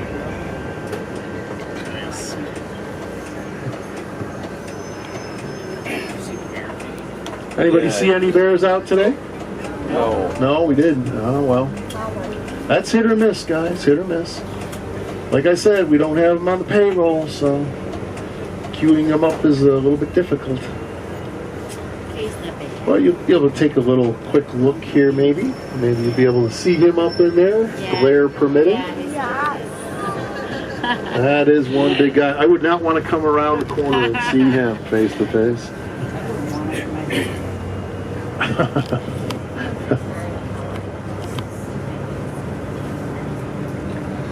World record brown bear.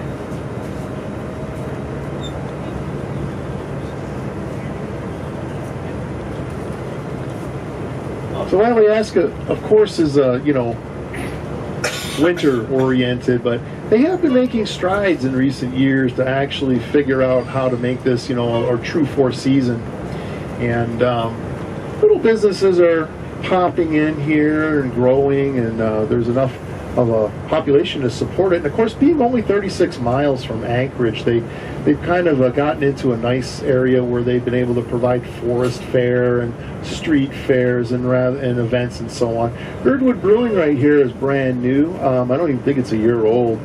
And they have a very good selection of micro brews, craft brews, if you're into that kind of thing. They don't have food or whatever have you, but it is a nice facility to go into and sample some of their craft brews.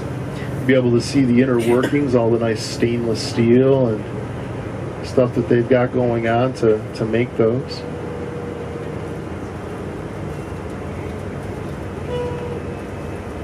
Kind of adds to the town here. Now, last week I keep looking, and because last week we had a little black bear right down on the shore here, right on the shore underneath the bridge.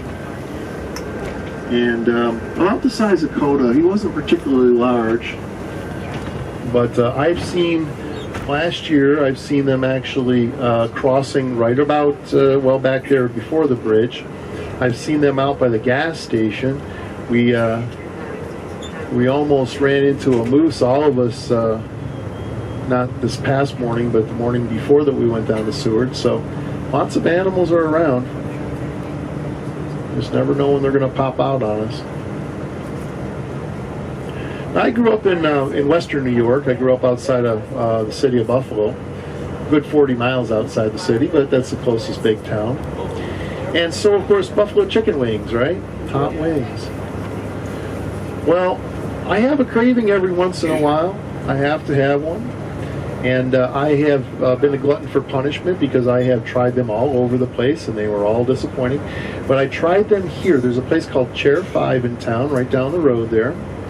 And they actually have very good chicken wings.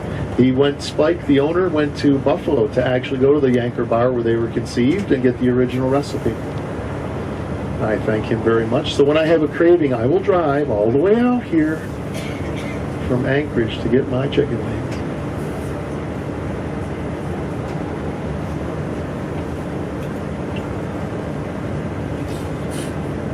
So now if you didn't get a decent look at it here, the stained glass house, take a look here off to the right hand side. It is that blue home. He's a rather talented artist. With the sun shining, that's pretty impressive. It's impressive no matter what, but pretty impressive.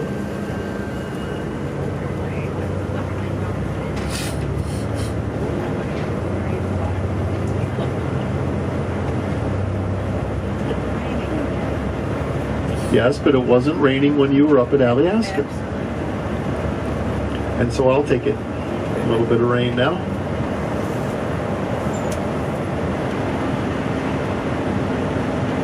So what's the difference between unlawful and illegal?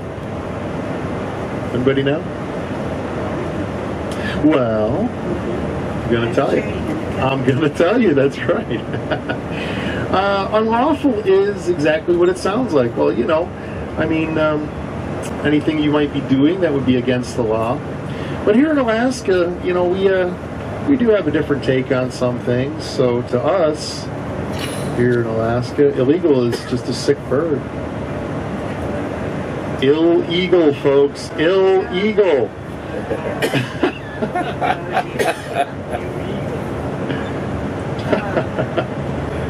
That's a good one. No, but you should. I'm just practicing my stand-up with you guys. I'm sure I'm going to keep my day job, obviously, but...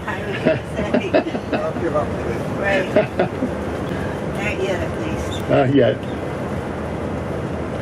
So we've had a bit of a cool season here. You know, you can look out and see some of the snowpack here. Yeah, I mean, that used to be a full-blown avalanche chute right in front of us, and only until the last maybe week and a half has it really melted away. It was all snow right down to the base. Of course, off to the right, it's one of those cirques, actually two of them, we were talking about earlier, that had the glaciers in there years ago, depressed that area. We'll make the swing back onto the Seward Highway, new Seward Highway, and head on down. It's rather low tide out there in Turnagain Arm. As we said, that can go -3 feet and fill up to 34 feet. Record's 41 feet, so it can actually get on up there. Always impressive to me, living here all these years, to actually watch it come in and see just how drastically it changes over just a couple of hours. But I'm always kind of looking in the channels here, especially right here closer to shore, because there's a deep channel that runs right up the shoreline here. And it might not be, you know, Moby Dick, but I am looking for white whales. We do have beluga whales. It looks like a bald eagle over there to our right-hand side. He's soaring and circling right here as we come up upon him.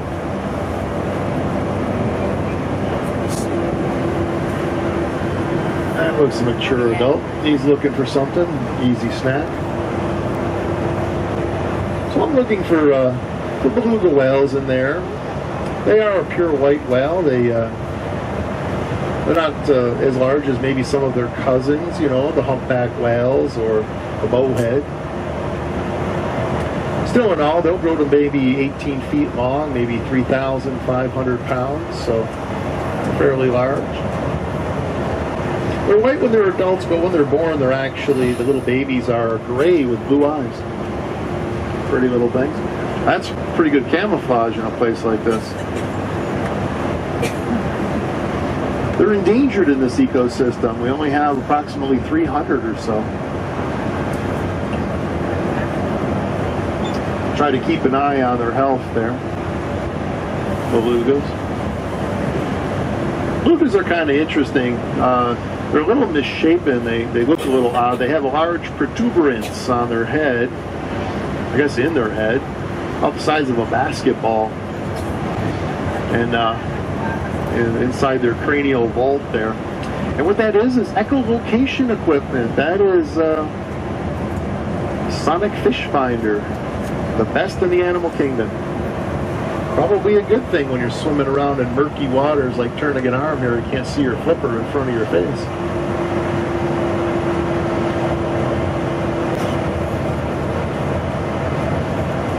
Off to the right-hand side, of course, we got the Chugach Mountain Range again. Are these eagles out here? They could very well be. They look like eagles. They sure are. A little gathering of eagles there. You know, you see, that makes sense because I was just going to tell you that off to the right-hand side, the Chugach Mountain Range has a bald eagle population greater than the, this is reported now, bald eagle population greater than the lower 48 United States combined. So we have lots and lots of eagles here. And it's not unusual for at a low and even a high tide, mostly low tide, for me to drive up here in the morning and count more than 100 of these guys. Don't know where they come from. They just show up.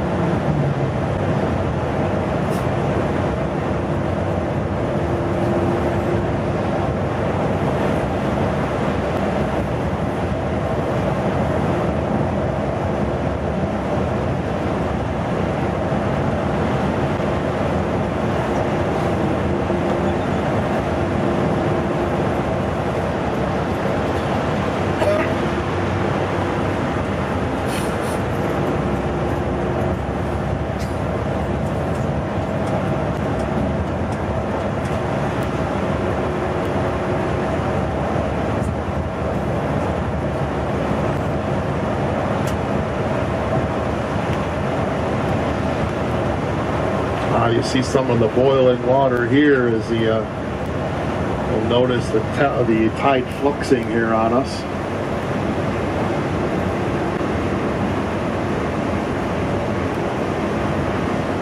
Kind of makes sense if you look off to the right and the Chugach Mountains right here. They're just the right angle. They're between 23 and 27 degrees. Just enough to build that snow up.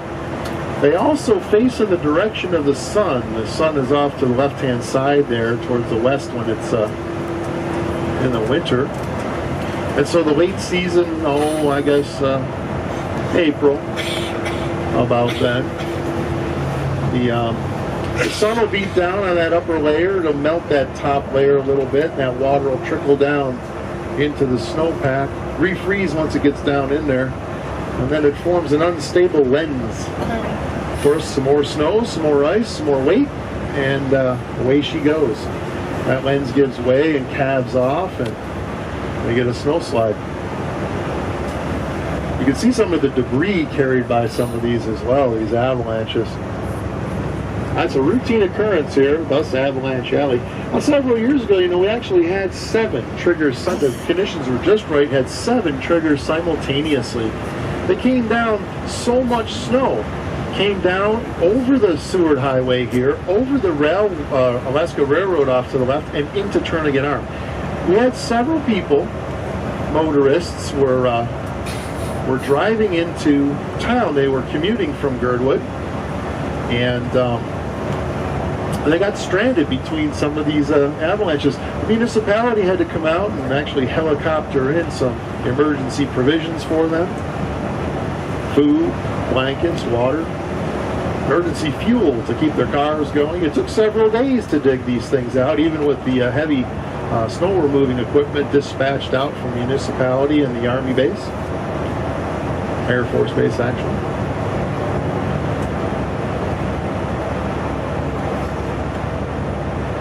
What a great excuse for missing work, huh? I got caught in an avalanche. Sorry, boss. Couldn't make it in. Here, it's believable. That works. But the Department of Transportation and Municipality of Anchorage decided they better get a little bit more proactive, do something along the lines of trying to help themselves out with this. So they came up with a couple of ideas, one of which we'll be passing through here in a couple of minutes. They have railroad-style crossing gates. You may have noticed them throughout our trip. They exist along the highway. We're going through a set up here. And of course, we don't have a railroad crossing here, but they are there to close the road down in case there is an avalanche. They just don't want people getting in here and stacking themselves up and possibly causing an issue like they had a couple of years back. They also close these gates when they bring the Forestry Service. U.S. Forestry Service brings their howitzers out, and they'll shoot explosive charges up on the hillside over there as well and artificially trigger those avalanches before they end up getting too dangerous. You will see a bear off to the right. That's my second guarantee of the day. Actually, several bears. First time I came through here, it was dark. I swear.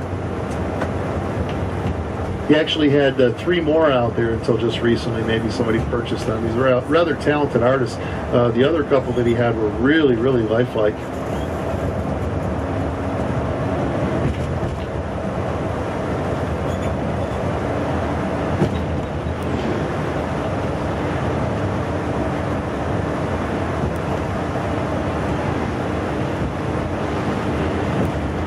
So we're coming into Bird Creek here. Little hamlet. Of course, all of the little hamlets here, and anywhere you see a home or two or a business, that all started many years ago, 1890s or so, when gold was discovered. So all of these little areas popped up around the creeks. And streams in the area that were being mined for gold. Gold was discovered across the way, across Turnagain Arm, about, maybe at our 10 o'clock position. Can't see it through the trees. You might be able to see it when we pop out. 1890 or so. There's still active gold mining claims out there today that have been grandfathered in. People still hack out a living out there. Today, Bird Creek isn't mined for gold, but maybe a different kind of gold. You know, it has a fairly strong silver salmon run in season toward the end of the summer, about August or so. And it's not unusual to look up this creek to the right-hand side as you cross the bridge. It's not unusual during that time of year to see hundreds of anglers basically engaged in combat fishing. That's shoulder to shoulder, throwing those lures around carelessly. So many so, as a matter of fact, the Department of Transportation undertook this giant parking expansion project. Those aren't grooves in the rock, those are boreholes. And they would pack it with explosive charges and blow the face of the rock off. That was a 2-year project. Seems like an awful lot of money to spend just for additional parking for fishing for about 3 weeks. We do like to fish, though.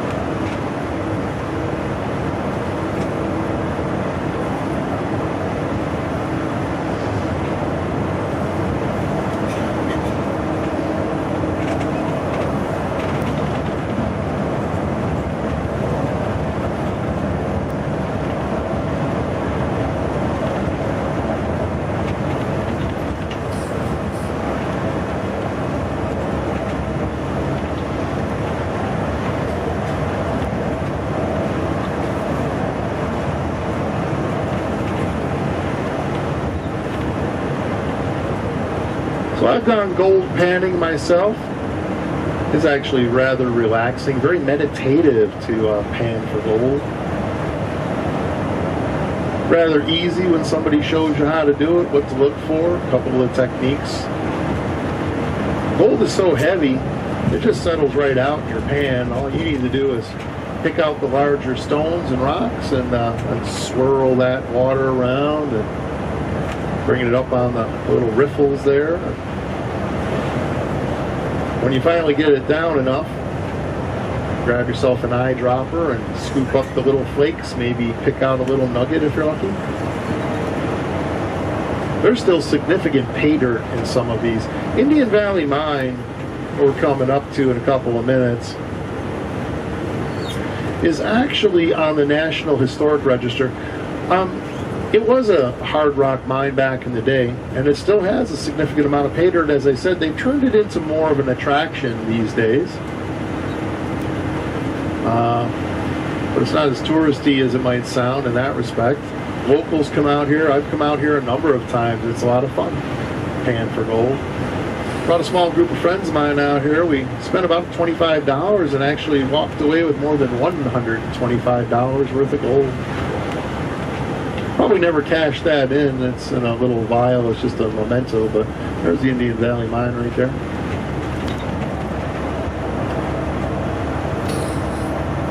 That is a low tide out there today.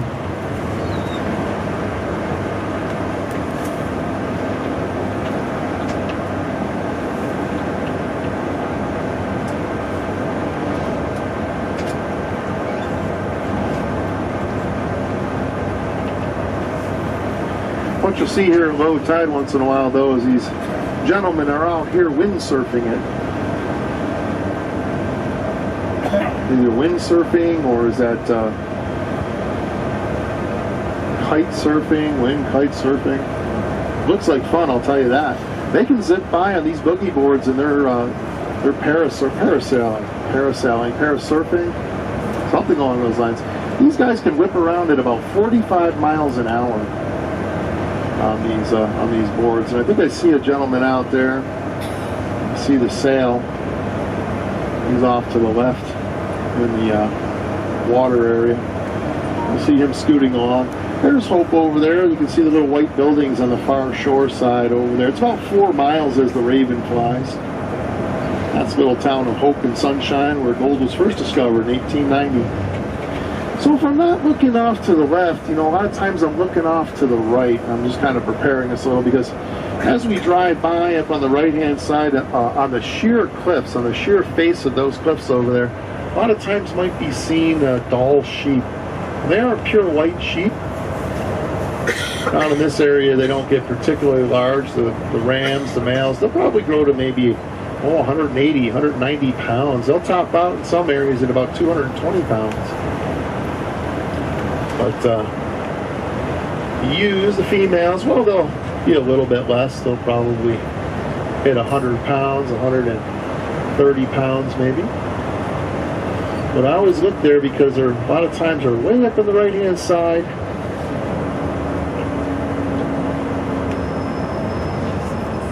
I'm not going to be able to stop there, but way up on the right-hand side, folks, if you look, there might be a few of them Dall sheep there. These guys here are going to be climbing the rocks, might scare them off, but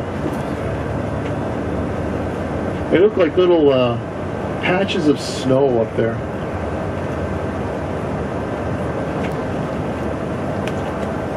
There's a couple of small flocks. There's our parasailer, I want to say. There's a Dall sheep over there, folks. When you come around, right around here, if you look straight up on the side, the little white guy right up there, you see him? Right off to the right-hand side, you have to look straight up, folks. And you'll see him on the side there. They're fairly rare. They're not, you don't see those every day, that's for sure. And they bust down into those smaller flocks, and they'll have 3 or 4 or 5. A couple of times a season here, though, and it's just about that time they start to congregate. And they congregate down here at a little place, and you'll be able to see them. They'll go across, they'll go up to the top of the mountains, and they'll actually cross over. And it's a few miles away, but they'll congregate. I don't know why they make that pilgrimage, but there'll be several hundred of them. Saw them last year and the year before, so seems like something. You can see the rain over there coming down off of the point. That marks the end of Turnagain Sound, or Turnagain Arm over there in the beginning of Cook Inlet. Doll sheep, though. You know, we lose a lot of the doll sheep every year, the males in particular. The males just fall off the side of the cliffs. Anyone venture as to why that might be?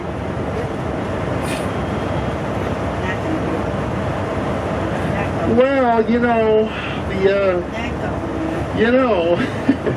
the sheep are walking along there. It's definitely a single lane up there. I mean, it's a very narrow footpath, so they're cruising along there at one behind the other in single file. And, well, you know, the females, the ewes, the males, the rams, and of course they got the little guys. But a lot of times the males, the rams, they're just not paying attention, and sometimes they'll fail to see the U-turn.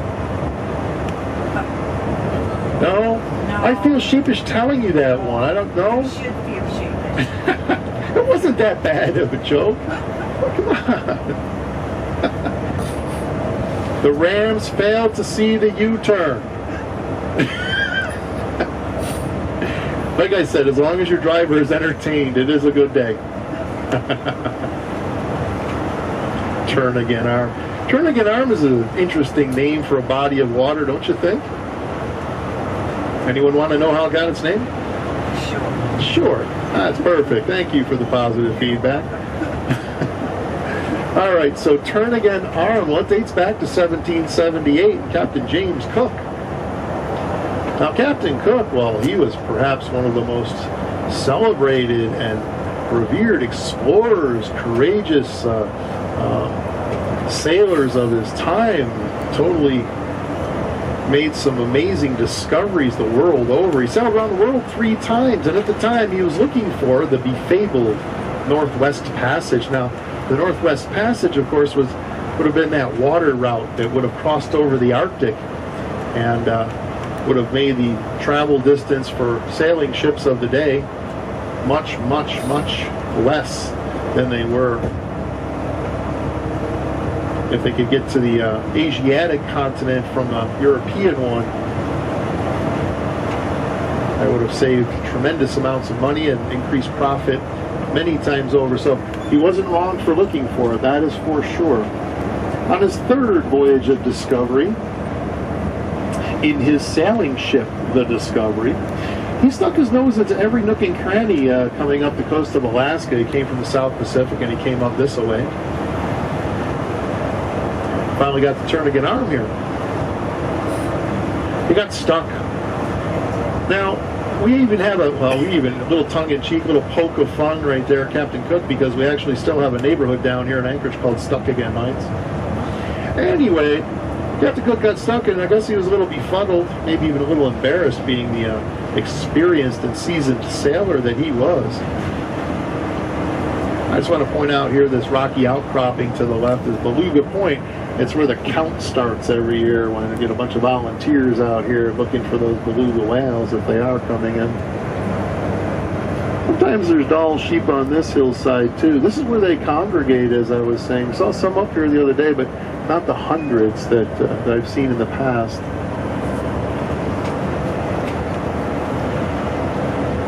Give it time, it's early, I guess. So Captain Cook stuck his nose up here and got stuck, and but according to his logs, he thoroughly believed that this, in fact, the Turnagain Arm was, in fact, the Northwest Passage. So he, once he got unstuck, he realized that the tides were extreme, and he didn't want to come up in here. He didn't know how far this went, so he had his sailing master put the longboats down in the water and organize a crew and sail up both the Kinnick Arm, which is a body of water on the far side of Anchorage, on the northeast side, and then Turnagain Arm, which is off to our left. The sailing master on Captain Cook's 3rd voyage was none other than William Bligh. That's going to be Captain Bligh of the HMS Bounty. So mutiny on the Bounty, Captain Bligh was Captain Cook's sailing master on his third voyage. So Mr. Bligh did as he was instructed, and he gathered together a small crew, put them in the longboats, put the longboat down, and started sailing up. He went up the Ketchikan, and the Ketchikan, he found out rather quickly, came to the mouth of a river, the Majestic River. So he turned around, came back to the ship, and then, of course, came up here. Now, this is 41 miles back to Portage, where the end of Turnagain Arm is, so presumably he sailed up pretty far. Eventually, he ended up seeing glaciers. They speculate it was Portage Glacier, one of the offshoots thereof, and he realized it was a dead end. And so, in the logs, it says, turn again. Still have not found the Northwest Passage. So the body of water off to our left, Turnagain Arm, was named out of pure frustration. So the story goes. Right in front of us, a little bit off to the left of the coach. Now probably our 11 o'clock. That's Fire Island. That's another thing that Mr. Bligh actually named.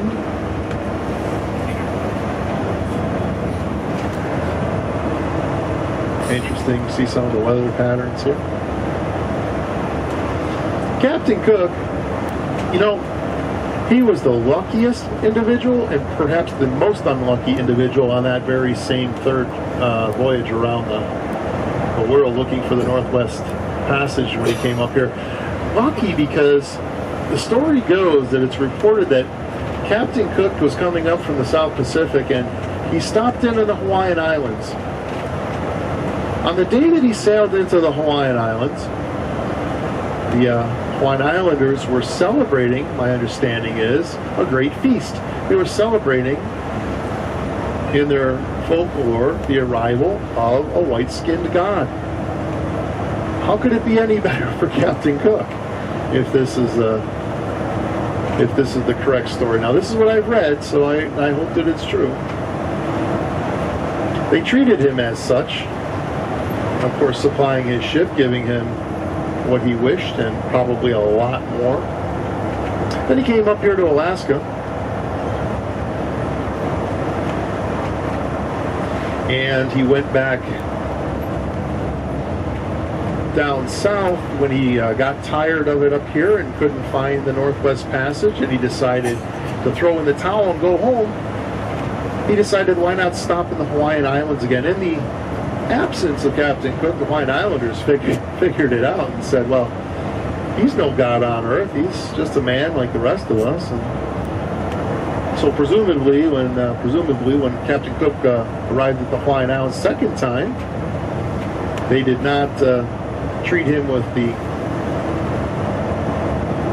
adoration that he got the first time around. Captain Cook probably tried to press his advantage. Didn't go over so well. Now, the story that I've read is that over a dispute of some 3 barrels of rum, Captain Cook was slain. He died in the Hawaiian Islands. Thus, very unlucky for Captain Cook. So the larger mountain in the back of the peninsula there, and that's actually part of Anchorage. That's Sleeping Lady. And you can use a little bit of the imagination. Her head is on the left-hand side. She's lying down on her side, and her hips and her legs are off to the right-hand side. The story goes that she was an Athabascan princess, and her husband went off to a battle. And unfortunately, he was killed in that battle. She was lying down, exhausted, and the tribe didn't want to wake her up. So tell her the bad news. So there she sleeps today, which is a good thing considering she's a dormant volcano. I say let her sleep, but it's become a favored stopover and breeding ground for migratory waterfowl. So all the migrating birds we've got, they come down here, are looking for nesting sites, really like to come in here. So of course we have the seagulls, which you would expect. We've got Arctic terns, which will fly up from Antarctica some 12,000 miles just to be with us. We're that special. We got 3 different types of ducks.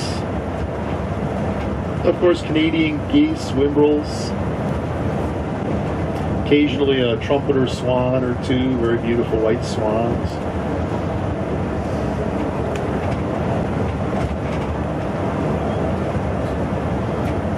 Although powder marsh here is not an actually naturally occurring phenomenon. It was man-made. They didn't do it on purpose, but the Alaska Railroad off to our left-hand side, when they were building up their rail bedding to lay the tracks, inadvertently cut this area off from the tidal influences. And so largely this is freshwater off here to our right. It's supplied by springs underneath and the runoff from the hillside of Anchorage over there, South Anchorage. There's a Canadian goose. I've seen bears, I've seen moose out here, Powder Marsh. Became popular enough that the municipality actually threw some money at it, and they constructed this extensive boardwalk network here to get you out up close and personal with your favorite birds. Department of Fish and Game tell us that there's about 500 species of avian, of birds here in Alaska.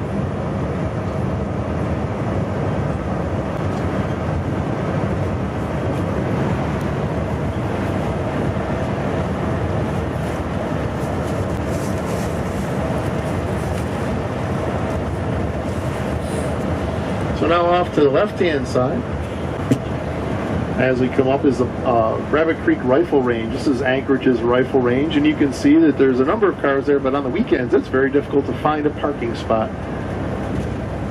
Guns and shooting are very popular here, Anchorage and throughout Alaska.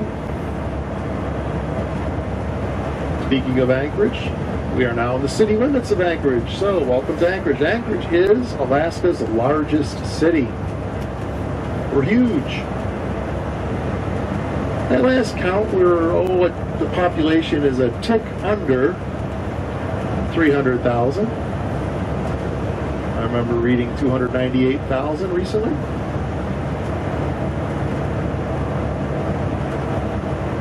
I'll go with that number. 297,999 when I'm gone. Anchorage is more of a modern city. Of course, the 1964 earthquake had a lot to do with that. Completely devastated the infrastructure of Anchorage. So a lot of the buildings date after that time. There's not a lot of the original town site type buildings that dated from around 1915 when Anchorage became a up and going concern.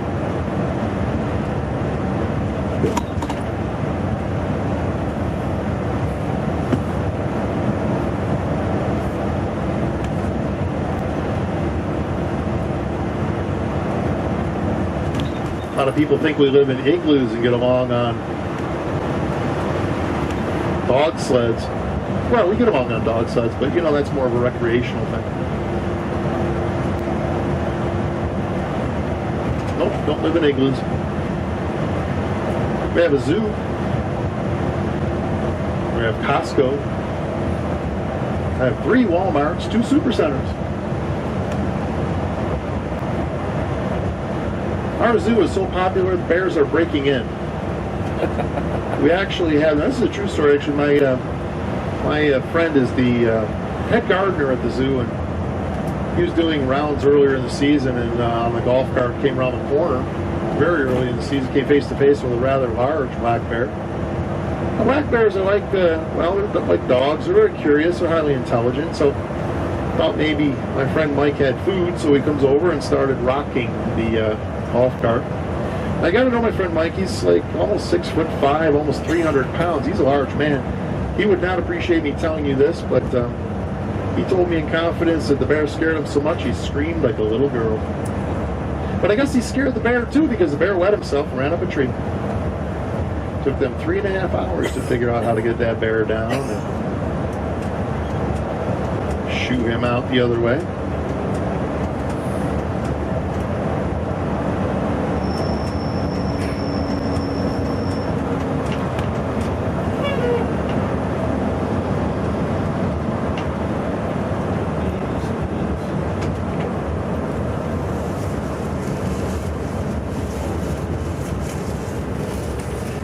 So Kiplinger's, the financial publication, has said that Anchorage, Alaska is the most tax-friendly city in the U.S. And that's kind of true because, you know, Anchorage does not have a sales tax. There is no sales tax in Anchorage, and that's for real. You know, some places like the state of Delaware, for example, well, they'll say they have tax-free shopping, but that's only up to a certain level. If you get beyond that level, then they hit you with a luxury tax, and that level is rather low. It might be $500 or so, somewhere along those lines. But here you can buy an RV, an airplane, and it's tax-free. And the state of Alaska has no personal income tax. Well, we do have a little bit, and they give us money for living here. The government gives us free money every year. About $1,000 a head, plus or minus. Back in 1969, when oil was discovered, we had some forward-thinking legislators, and they said, yeah, we're going to make a lot of money on this oil revenue, but you know what? Oil's going to taper down.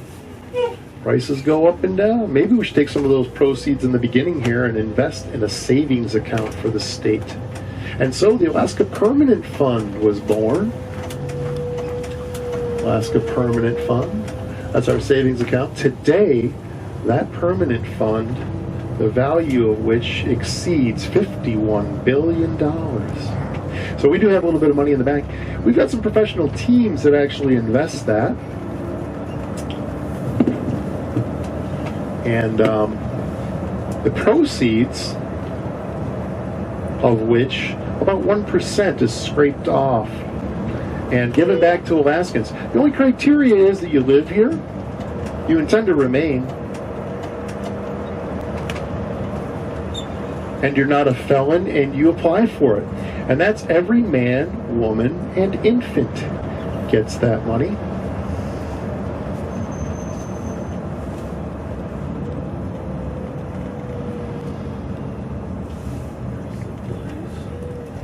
I thought we were on the right road. I'm just looking for a place, folks, my Alaskan holiday, Great Alaskan Holiday, as far as that goes. And so it's all new, got lots of amenities.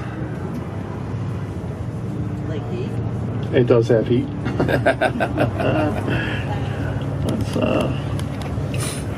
Let's get over. Get on down the highway there. We're in Mexico.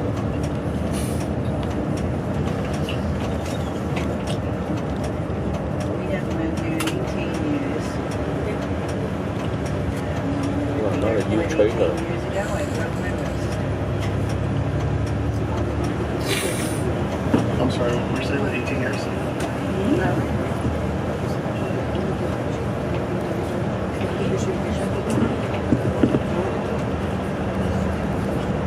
So the permanent fund dividend, actually, as I said, was scraped off. You know, we have those investors, and they'll put some of that fund to good use, and the returns come back, and that's about $1,000 a piece, plus or minus. It's gone up as high as $2,200 or so, and it's been down as low as $700, but it's been averaging about $1,000 a head. So that's a head count too. That's regardless of age. So in other words, every man, woman, and infant gets that money.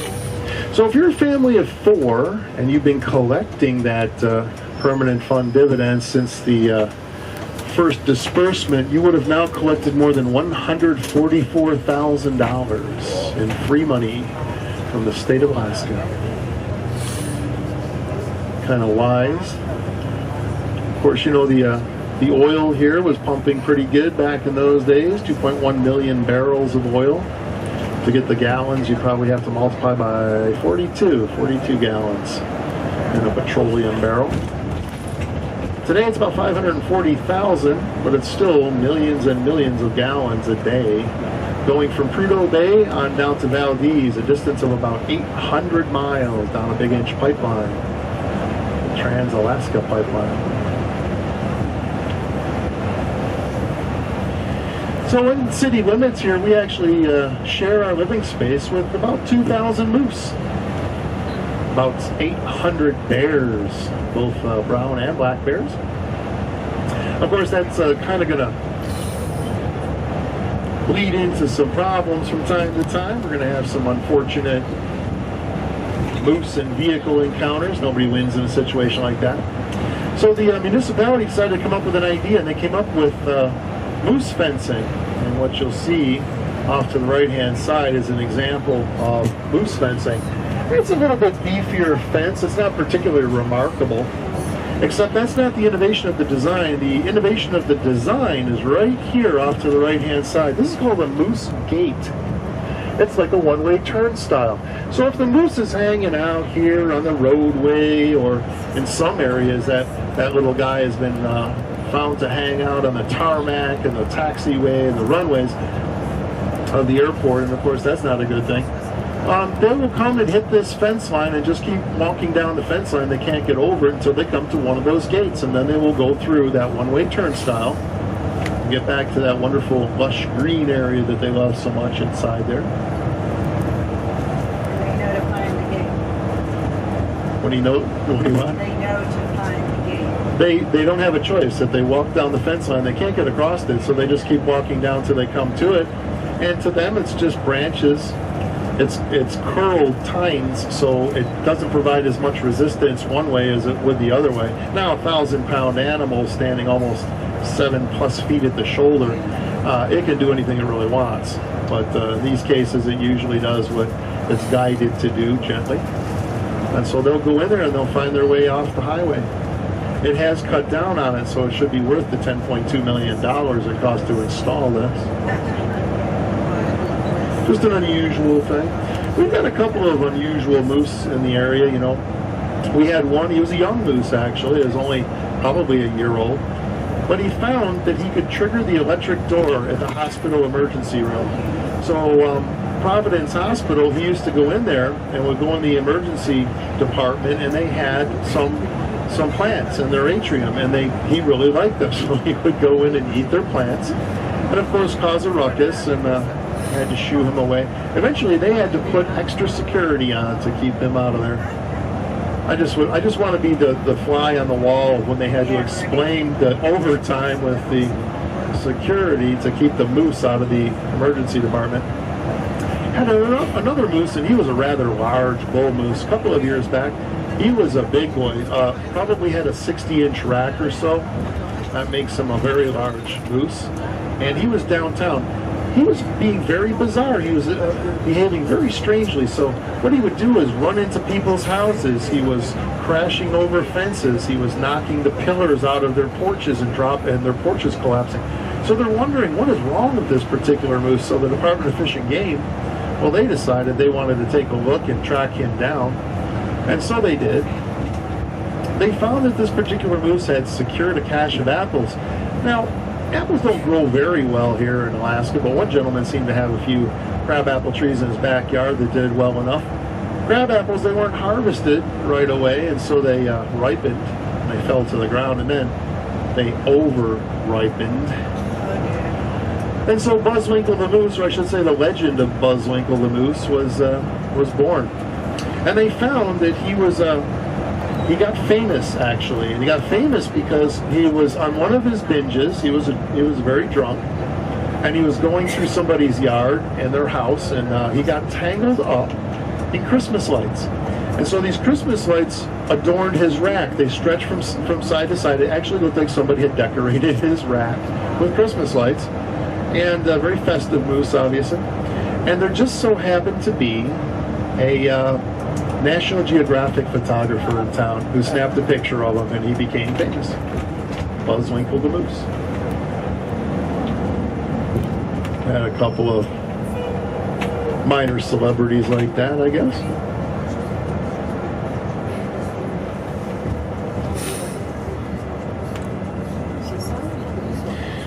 So we'll be making the turn here onto International Airport Road. You might see some of these small planes flying around. That one has floats on it.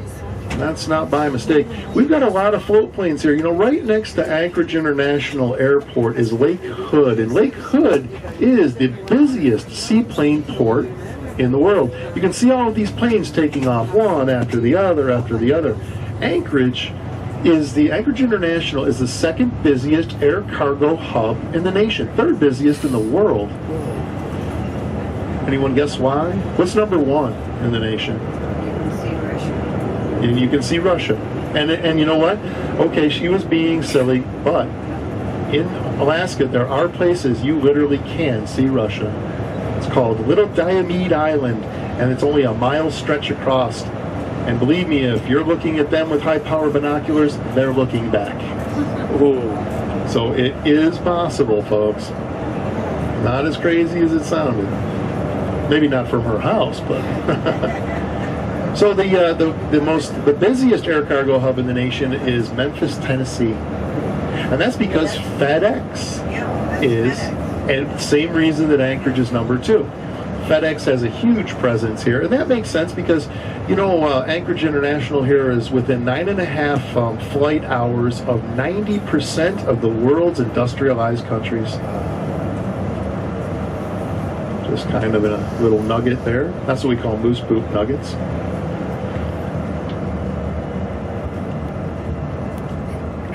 Now, all of that air traffic, all of that, all the domestic and the international flights, all the air cargo, and all of Lake Hood. Now, Lake Hood, as I said, is a seaplane base. It is the busiest seaplane base in the world. Has about 200 plus or minus takeoffs and landings. All of that traffic is handled by a single tower at Anchorage International. That makes it equivalent to Chicago O'Hare. So we got lots of flights going on here, Anchorage.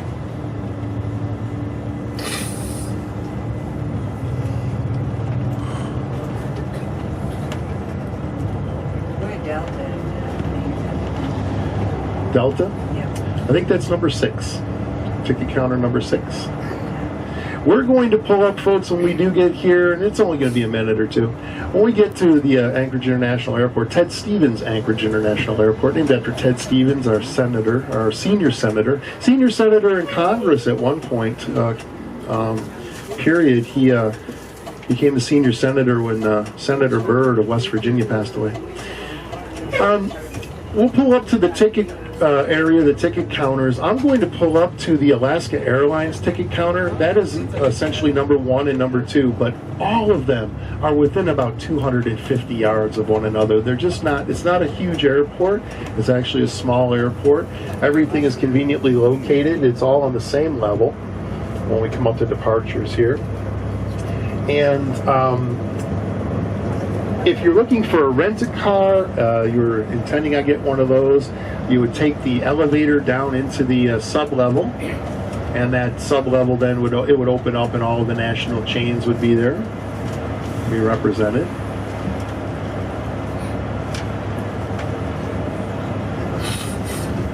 Well, we're going to come up here to the departures. Let's see, a couple of final things. You know, the first thing I want to say is I just want to thank you very much. You guys have been a great group for me today, and that makes my job fun. You know, I really have a good time. I love being able to show off. Oh, thank you for the jokes, yes. I like to be able to kind of show off our state, and I'm very proud to be able to share it with people, the place that I get to call home every day. And if you've been here for the first time, I hope that I've enriched your travels here today. I hope that I've given you some not so useful information. My wife once called me the sewer of knowledge. And I hope that you guys really enjoyed, and it was my pleasure to be of service here for you today. So thank you very much. Thank you. Thank you, guys. And then I think the final thing I just wanted to say about the stopping here at the airport is if all of you, again, would be patient like you were up at Alyeska and just remain on the coach, be comfortable. I want to get out and pull as many of those airport bags as I can. It avoids a lot of congestion right there on the curb, and I don't want to be kind of, you know, pushing bags into people. So I learned my lesson early on, and we have a good system here. So I'll get out and put my Sherpa hat back on and pull some of those bags out and get us really good and started.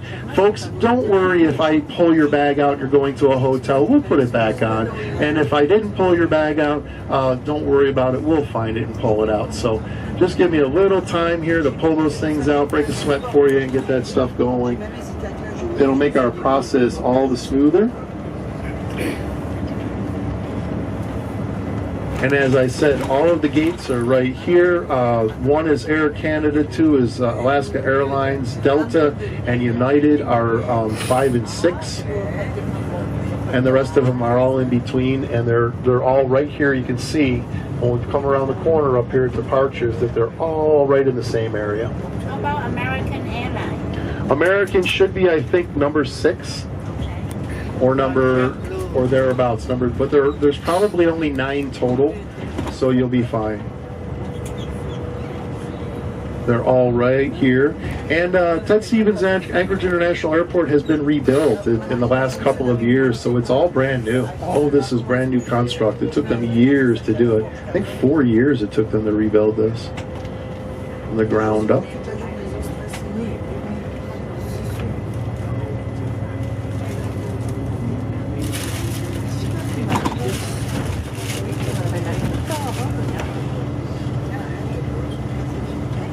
And so my airport crew, again, if you'll just sit back and relax for us a little bit, let me pull these bags out.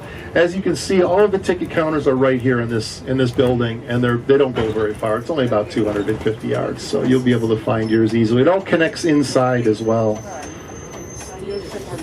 TSA has been very good here. It's a small airport, and they don't present much of a problem getting stuff in and out. I've never had any problems, including on holidays and when they have a large volume. So I think you guys will be pleasantly surprised at your experience here at Anchorage.